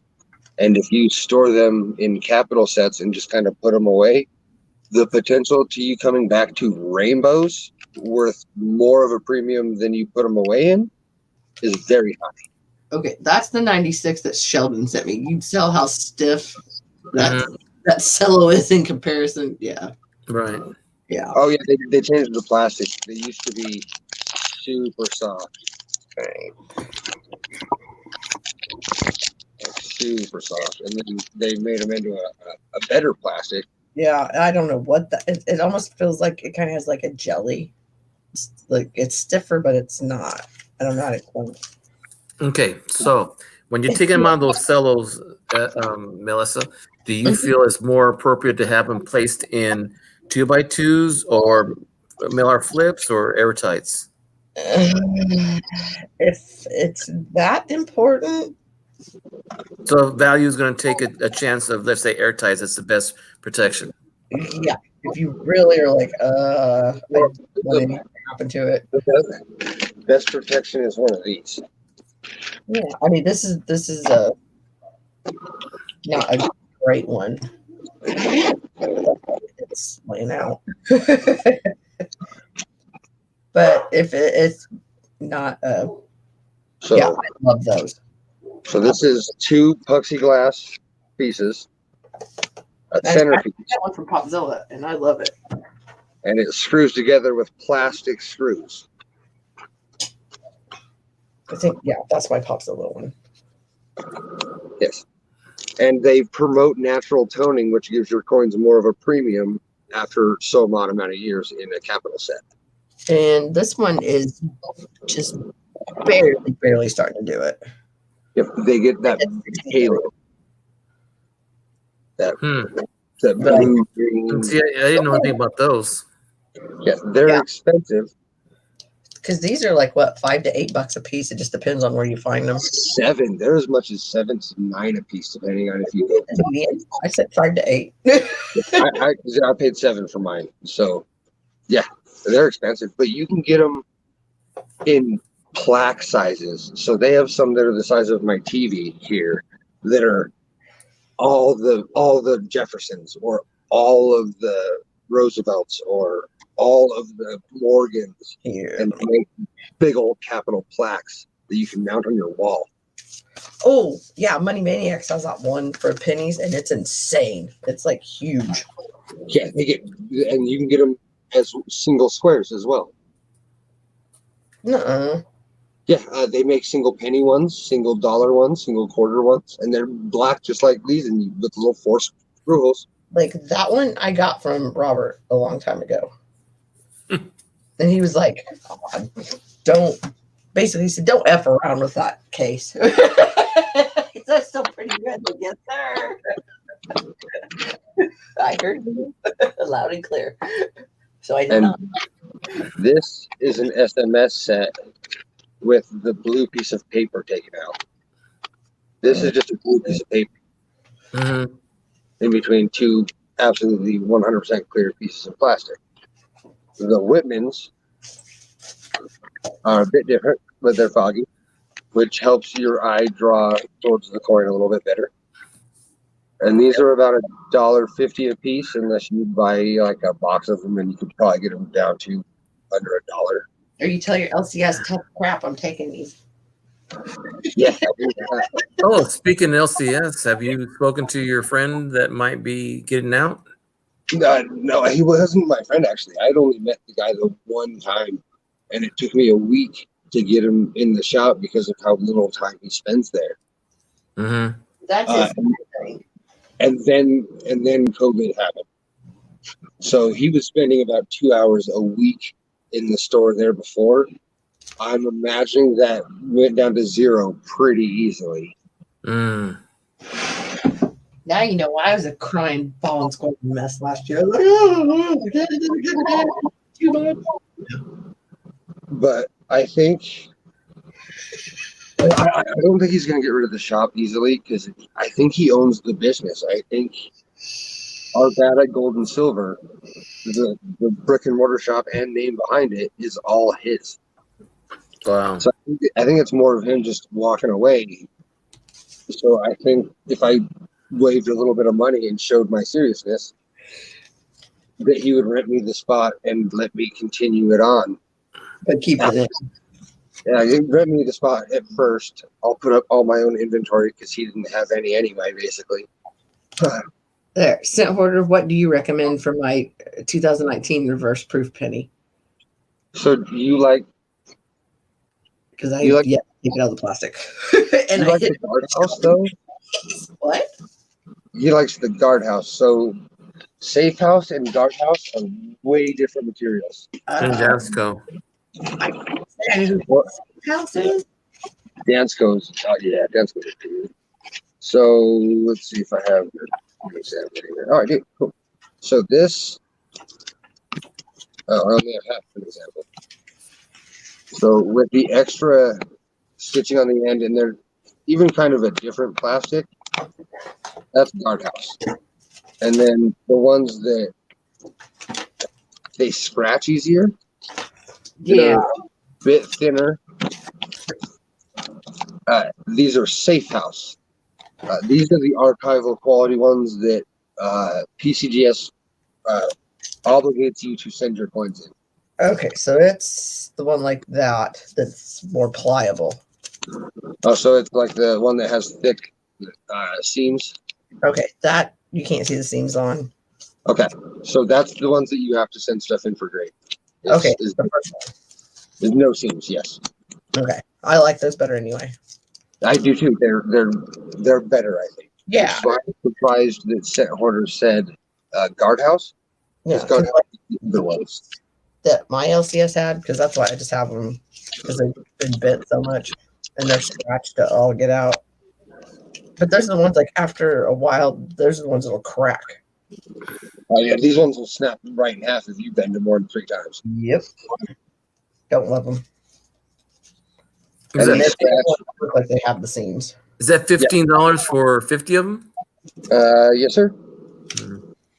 And this size is the size that PCGS recommends or says that you need to send in, because they are larger than the ones that'll fit in your binders. These are the ones that you want to put stuff in. Oh yeah, they definitely are. Yeah, these are the ones that they tell you to. You can fit your little ones in the big ones. Yeah. I mean, you can see the difference. Yeah, and they tell you that the 2.5 Mm-hmm. is the one you're supposed to send in. Sounds But- right. But even Daniel Malone says that he puts them in these ones sometimes, the littler ones, and they haven't yelled at him yet. So it isn't dire. One of these in the 2.5. Yeah, you can get them away with in the regular 2s, but they want the 2.5. Slidey sleeve. Oh, that sucks. Well, that's what I've been putting my quarters in because I know I'm going to take them out a bajillion times. And at least I'm not scratching them against each other. I didn't know they made those. Yeah, I got Jake for like $2.50, $3, something like that.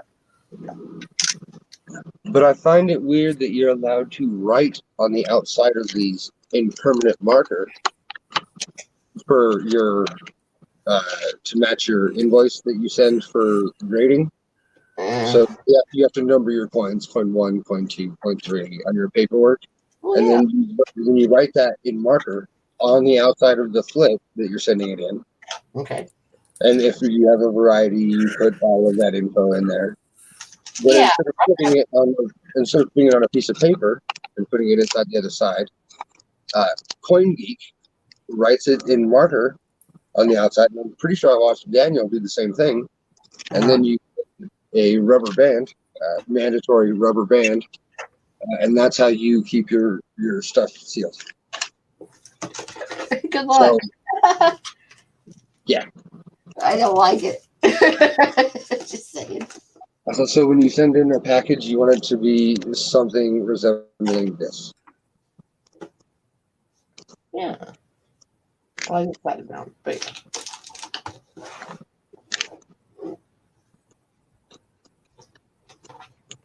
And that is for NGC and PCGS. oh crap, what's in here? Damn. Crud, that's my stuff from Parker. Ah, But if you can afford a Dansko, I would. I personally don't like long-term storage in these at all. And I say that for a few reasons. But the biggest one is every still really, really amazing, good condition, old coin that I've ever found as like, ooh, hey, check that out, has never ever been in any of these. And I know that they're still somewhat new compared, but these, if not stored in a humid place and if not stored in direct sunlight or rubbed around and tossed around a whole bunch, you can pull a golden gem out of it, and your flip can be so old it's yellow. But Like, as long as that's look how mylar, good that is that a bill was in. and the seal that this makes around it is more airtight than these will ever be. Mm-hmm. I can see that. And you can pull gems out of these even when the cardboard is so old and rotted away that it's almost dust. You remember the red ones I had? I do. One of my- I kept one of them because I was like, oh. But Okay, what should I do with those croppers? Since that's like what are those? SG. My bad. What? What are those though? What is it? It's 19. I only grabbed the ones that looked like they had full steps on the back. 60, 1, 2, and 3, Philadelphia. And Okay. SGF. Just keep in mind, but it says proof 70. Then yes, those are something that me personally is I search for those on purpose because I look at it as long as it's pretty justifiable to where it could be a 69. If it crosses over to PCGS as a proof 69 or proof 68, what does that pay you? If a proof 69 with a 61 nickel is if PR 69 on a proof 61 nickel I follow you. pays you a couple $100, then yeah, I'm gonna buy every obsolete slab I can find that's graded in a PF 70, and I'm gonna send the ones that look the most believable over on a PCGS. And if I get a grade less and it still pays me $100, That's still not bad. if it gets a PF 70 and pays me $5,000, Yeah. tip it through. Yeah. Hey, Alexander Smith. Alexander, good morning. Good afternoon. But personally, I'm the biggest fan of if I'm gonna keep a proof set together. Getting these are perfect because it is the spots for a proof set. I don't know. I'm not in love with those things because I know somebody put it together. It's not original. I don't know. In my head, what I think of. Agreed. Looking at that lot that one day that I was like, oh my God, it's raining and I'm running over to the gas station to put more money on my PayPal. I guess the one thing that And you said, dude, switch some out. And I was like, yeah, I don't like that. he totally did. Like you could tell clear as day he switched. That kind of made me a bit standoffish about those, which granted, that wasn't what we looked at in the first place. I know that. Which one are you? Hey, what? I'm talking to myself because I'm looking for yeah, that's right. The reason I'm okay with those sets wasn't that one. I'm not in trouble with them. I'll put it that way. There it is. The first proof set I ever saw at the LCS and just immediately put stuff back that way I could afford it was a 54 set that whoever got it from the mint immediately took it out of the cellos and put it in this set. And it is by far the best preserved and best conditioned coins I own in any of the proof sets I've ever bought. And honestly, they do carry a better premium, obviously, if they are not in those cellos. Yeah, because Yeah. the foggy, the mint cello haze that they bring is gross. Well, even the protection factor of just being a hard plastic versus a flimsy cello. That's why I do it. nervous about my 84 because it was getting all hazy and I took it out. So I'm like, well, how long is it going to be before, you looked at my 85. I told you it was like a petri dish earlier. So, Yeah. Stern, do you think it's better to see Melissa's showing you all those cases? So you say it's better before it turns to a different haze to put it actually in better storage items? Okay, some of those sets that she's looking at. Mm-hmm. So 1970 in particular, whatever is in the set, whatever's in that black thing that they have, if stored in the right condition, turns those coins the most blood red and orange and like incredible halo color to them. I don't, but that's everything. The penny gets this red, orange, just bullet halo. All of them. Are you thinking I should have just left my 80 whatever I took out alone? I'm gonna give you examples of maybe, and it can go either way. But I have one that I'll show you that I think's going the right way. Where are you, ugly broad? Oh, dude, I set pennies in the windowsill. I feel you. All my red sets. Yeah, buddy.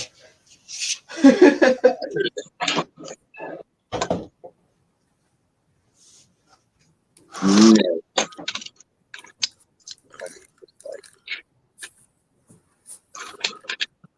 I'm going to give me a better set of.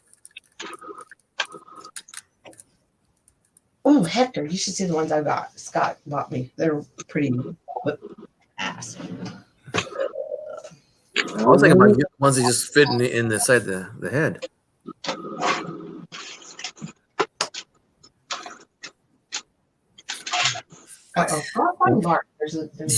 You know what I really want to do is get a set where I've looked at. I got one set ordered already, and I'm gonna try them. But they're either wireless. They go into my USB, and all they are is just two little.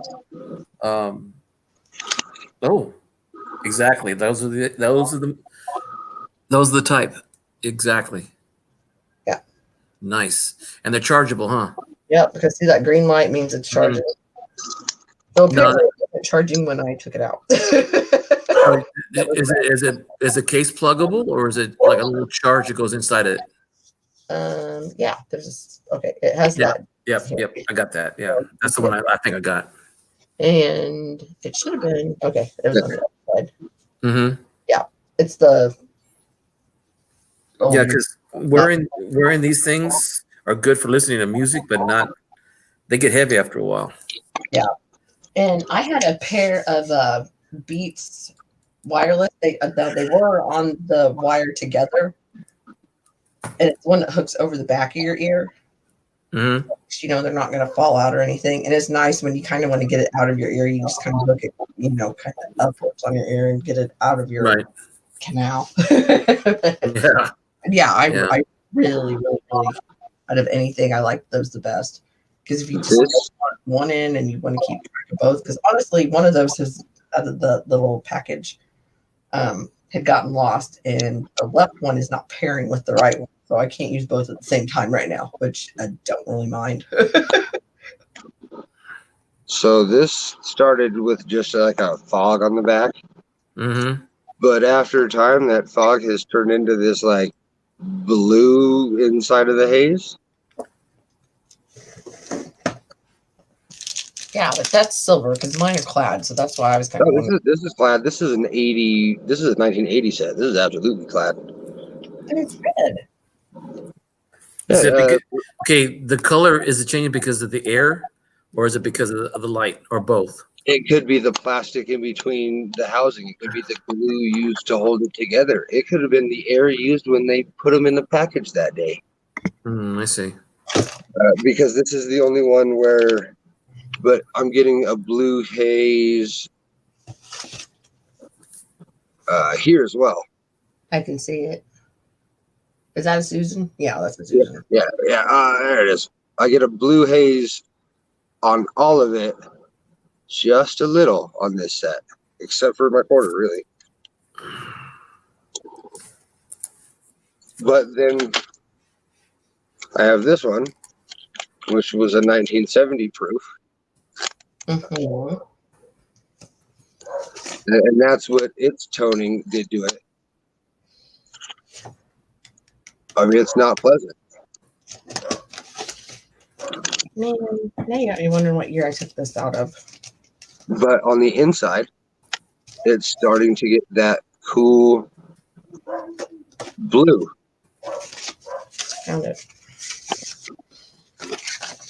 But it doesn't look pleasant. Yeah, this one was roached. Well, in my opinion, you know. But the reason I have it, even though it doesn't look pleasant, is because that one deserves to be graded. No. No, Alexander, actually, you probably get more. You would get more.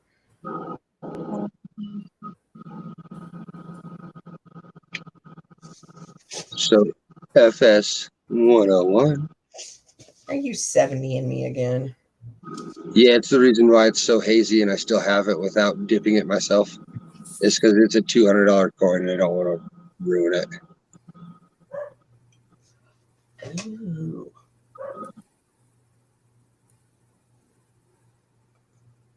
But I do have, I have a 2-center that looks just environmentally corroded. And I'm debating on seeing how this MS-70 works. Stern, would you like to move over to my channel? Yeah, I read that. Okay.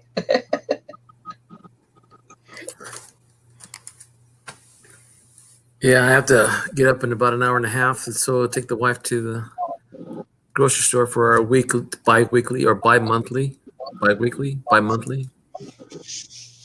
shopping. Right on. Yeah, I did my grocery shopping, and I can go pick mine up tomorrow after. Yes, I read the second message sent order. I gotta go see what the first one said. I didn't get a chance to read it. Oh, wrong one. There we go. View photo. All right, we're gonna let Hector do it to it Yeah, in about 5 minutes. You guys got 5 minutes. because we don't want him I- to come and play with us. So. Oh, yeah. I don't think it matters, but there is no second I in Westminster. It's NST, not INIST. Like Where's the that Minister. Westminster. Yes, Westminster. Because if you put the I, it becomes minister. Yeah. So that is the only thing incorrect on that. And with everything else being correct, I don't think it even matters. 16. Yeah, that's on there. Who's moving over where? I think, I'm moving over there. Who- yeah, I think Alexander wants to follow you. That's good because I know sometimes I tell him a channel and go, I couldn't find it. I'm like, God dang it, man. I'm like, I thought I told you. I've heard of Blue Ribbon, and I know that it evaporates as fast as rubbing alcohol from what I've heard and seen. What will still work? Yeah, I don't remember either. Okay. Okay. Why are you whispering? Wow. All right. I'm holding my breath in anticipation. You can't make me wait that much longer for this answer. Hurry up and type some order. White buffalo. I don't remember what you said was the right thing for hot tub. Oh, no, yes, it will absolutely still work. You have all they really need is my zip code. Zip code and address. Hey, Yeah. that apartment number helps. We've had problems there. Just All right, you can kick us out whenever you want, Hector. Oh, we have 9 seconds. No, you have 3 minutes. For me, 3 minutes. I'm going by my desktop clock. Oh, okay. apparently they want me to log in like I'm new here. I can't stream on my own, Alexander. I'm not good enough. Oh, 6-digit code. Where's my phone? There we go. I am incapable of that. Sweet. Fibs. Here's a subject we never talked about is protecting our well, we talk about dates and over mint marks and all that kind of stuff and RPMs. This is the first time we ever talked about keeping the quality of the coin according to what we would use to make it more effective and cost effective. And not only that, the price of the item and the materials used in order to preserve certain coins, certain types of coins, I should say, certain grades. Capital Set is one of the few that will increase. Capital and Dansko's will increase the value of your coin after putting them in there. There's potential. What multiples of different of the same year? Then flips, capsules, Mylars. Definitely not Mylars, I know, but I'm just saying. Oh, yeah, in the red boxes. Yeah. Capital and Dansko's increase value potentially. The plastic hard ones and the. Okay, so if I have 50, I'm supposed to get capitals for all those and put them in there? I wish I could afford that, yes. That's what I'm saying. For example, okay. Well, I have 14 San Antonios. I'm going to buy capitals for all of them. Those get a Whitman or a Dansko and put them in those because they also promote legitimate toning. So if you put a brilliant uncirculated quarter in one of like the old Whitmans, it will tone out just like them old quarters do. So everything you get that you think's worthwhile, you're gonna invest in it that way. If I get brilliant uncirculated rolls, yes, I will buy a quarter book, an old Whitman quarter book, and I will just load up every hole in that book with the same date quarter if I have to, just to keep them, stored in a safe place from me and promote potential increase in value the next time I look at them. Gotcha. I don't need to have them all in correct spots in a book. No, just give me the book that has effective toning in the right way, and I'll load it all up with the same date. Yeah, I don't feel it. I'd rather put them in 2 bucks. But you can get blank Dansko album pages, so you don't even have to have it where it. Like people mess with your stuff, they drop it. I don't know. Well, I was just thinking that you guys were talking about even temporarily, but you're talking about long storage now. And temporarily, I like these pages because it is whatever you decide to put your coin in inside another layer of protection. See, I like the idea of putting them in a 2x2 and then a page like that. Yeah, and you can get them in different sizes as well. I don't have any of the other sizes right here. Now the nickel on top page right now, the nickel you have right there, a little more. The nickel right there, is that on a Mylar also? It's in a safe flip. Yeah. Okay. All right. And these ones are safe flips with just paper inserts on the front.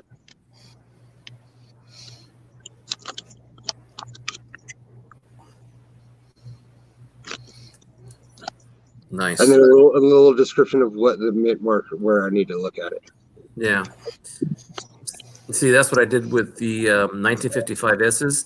I have one 1955S that looks like doesn't even match any of the die stages. It doesn't look like any of the. It looks like the S mint mark, but way thicker on the. I think it was the 008, and it's way thicker. And I'm going, that is not the same. It has the same style, but it's not the same size. I think this is a Black Betty Kennedy. I haven't heard that term yet. Nichols get him. Okay, Black Beauty. Yeah. 89. It's, according to Jeep, Dodge just got one on a West Point quarter. Oh well, yeah, he was saying that last night. Yep. What? I'm missing the old Planchet, which is basically the exact same thing as a Black Beauty on a West Point 2020 quarter. He's getting it back from On the he, on the weir, not the bat, because they don't have bats yet. They're getting bats. he sent it in for grading, and it got graded by PCGS as a mesoneal plant chip, which is the exact same definition as a black very whatever on a W quarter. Really?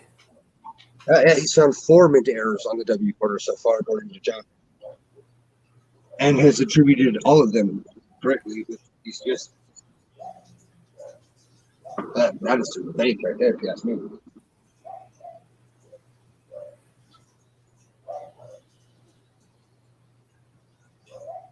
I miss that sound at home. Dogs barking. Well, Sen Horder, I'm looking for conversation tonight. Are you off tonight? Because after this, I have 3 hours left. But if I get my YouTube working, then I'll be using that for other things. Did you reset your time? Because it reset somebody else's streamer time tonight. What I heard. And how's that? The stream I was on prior to this one.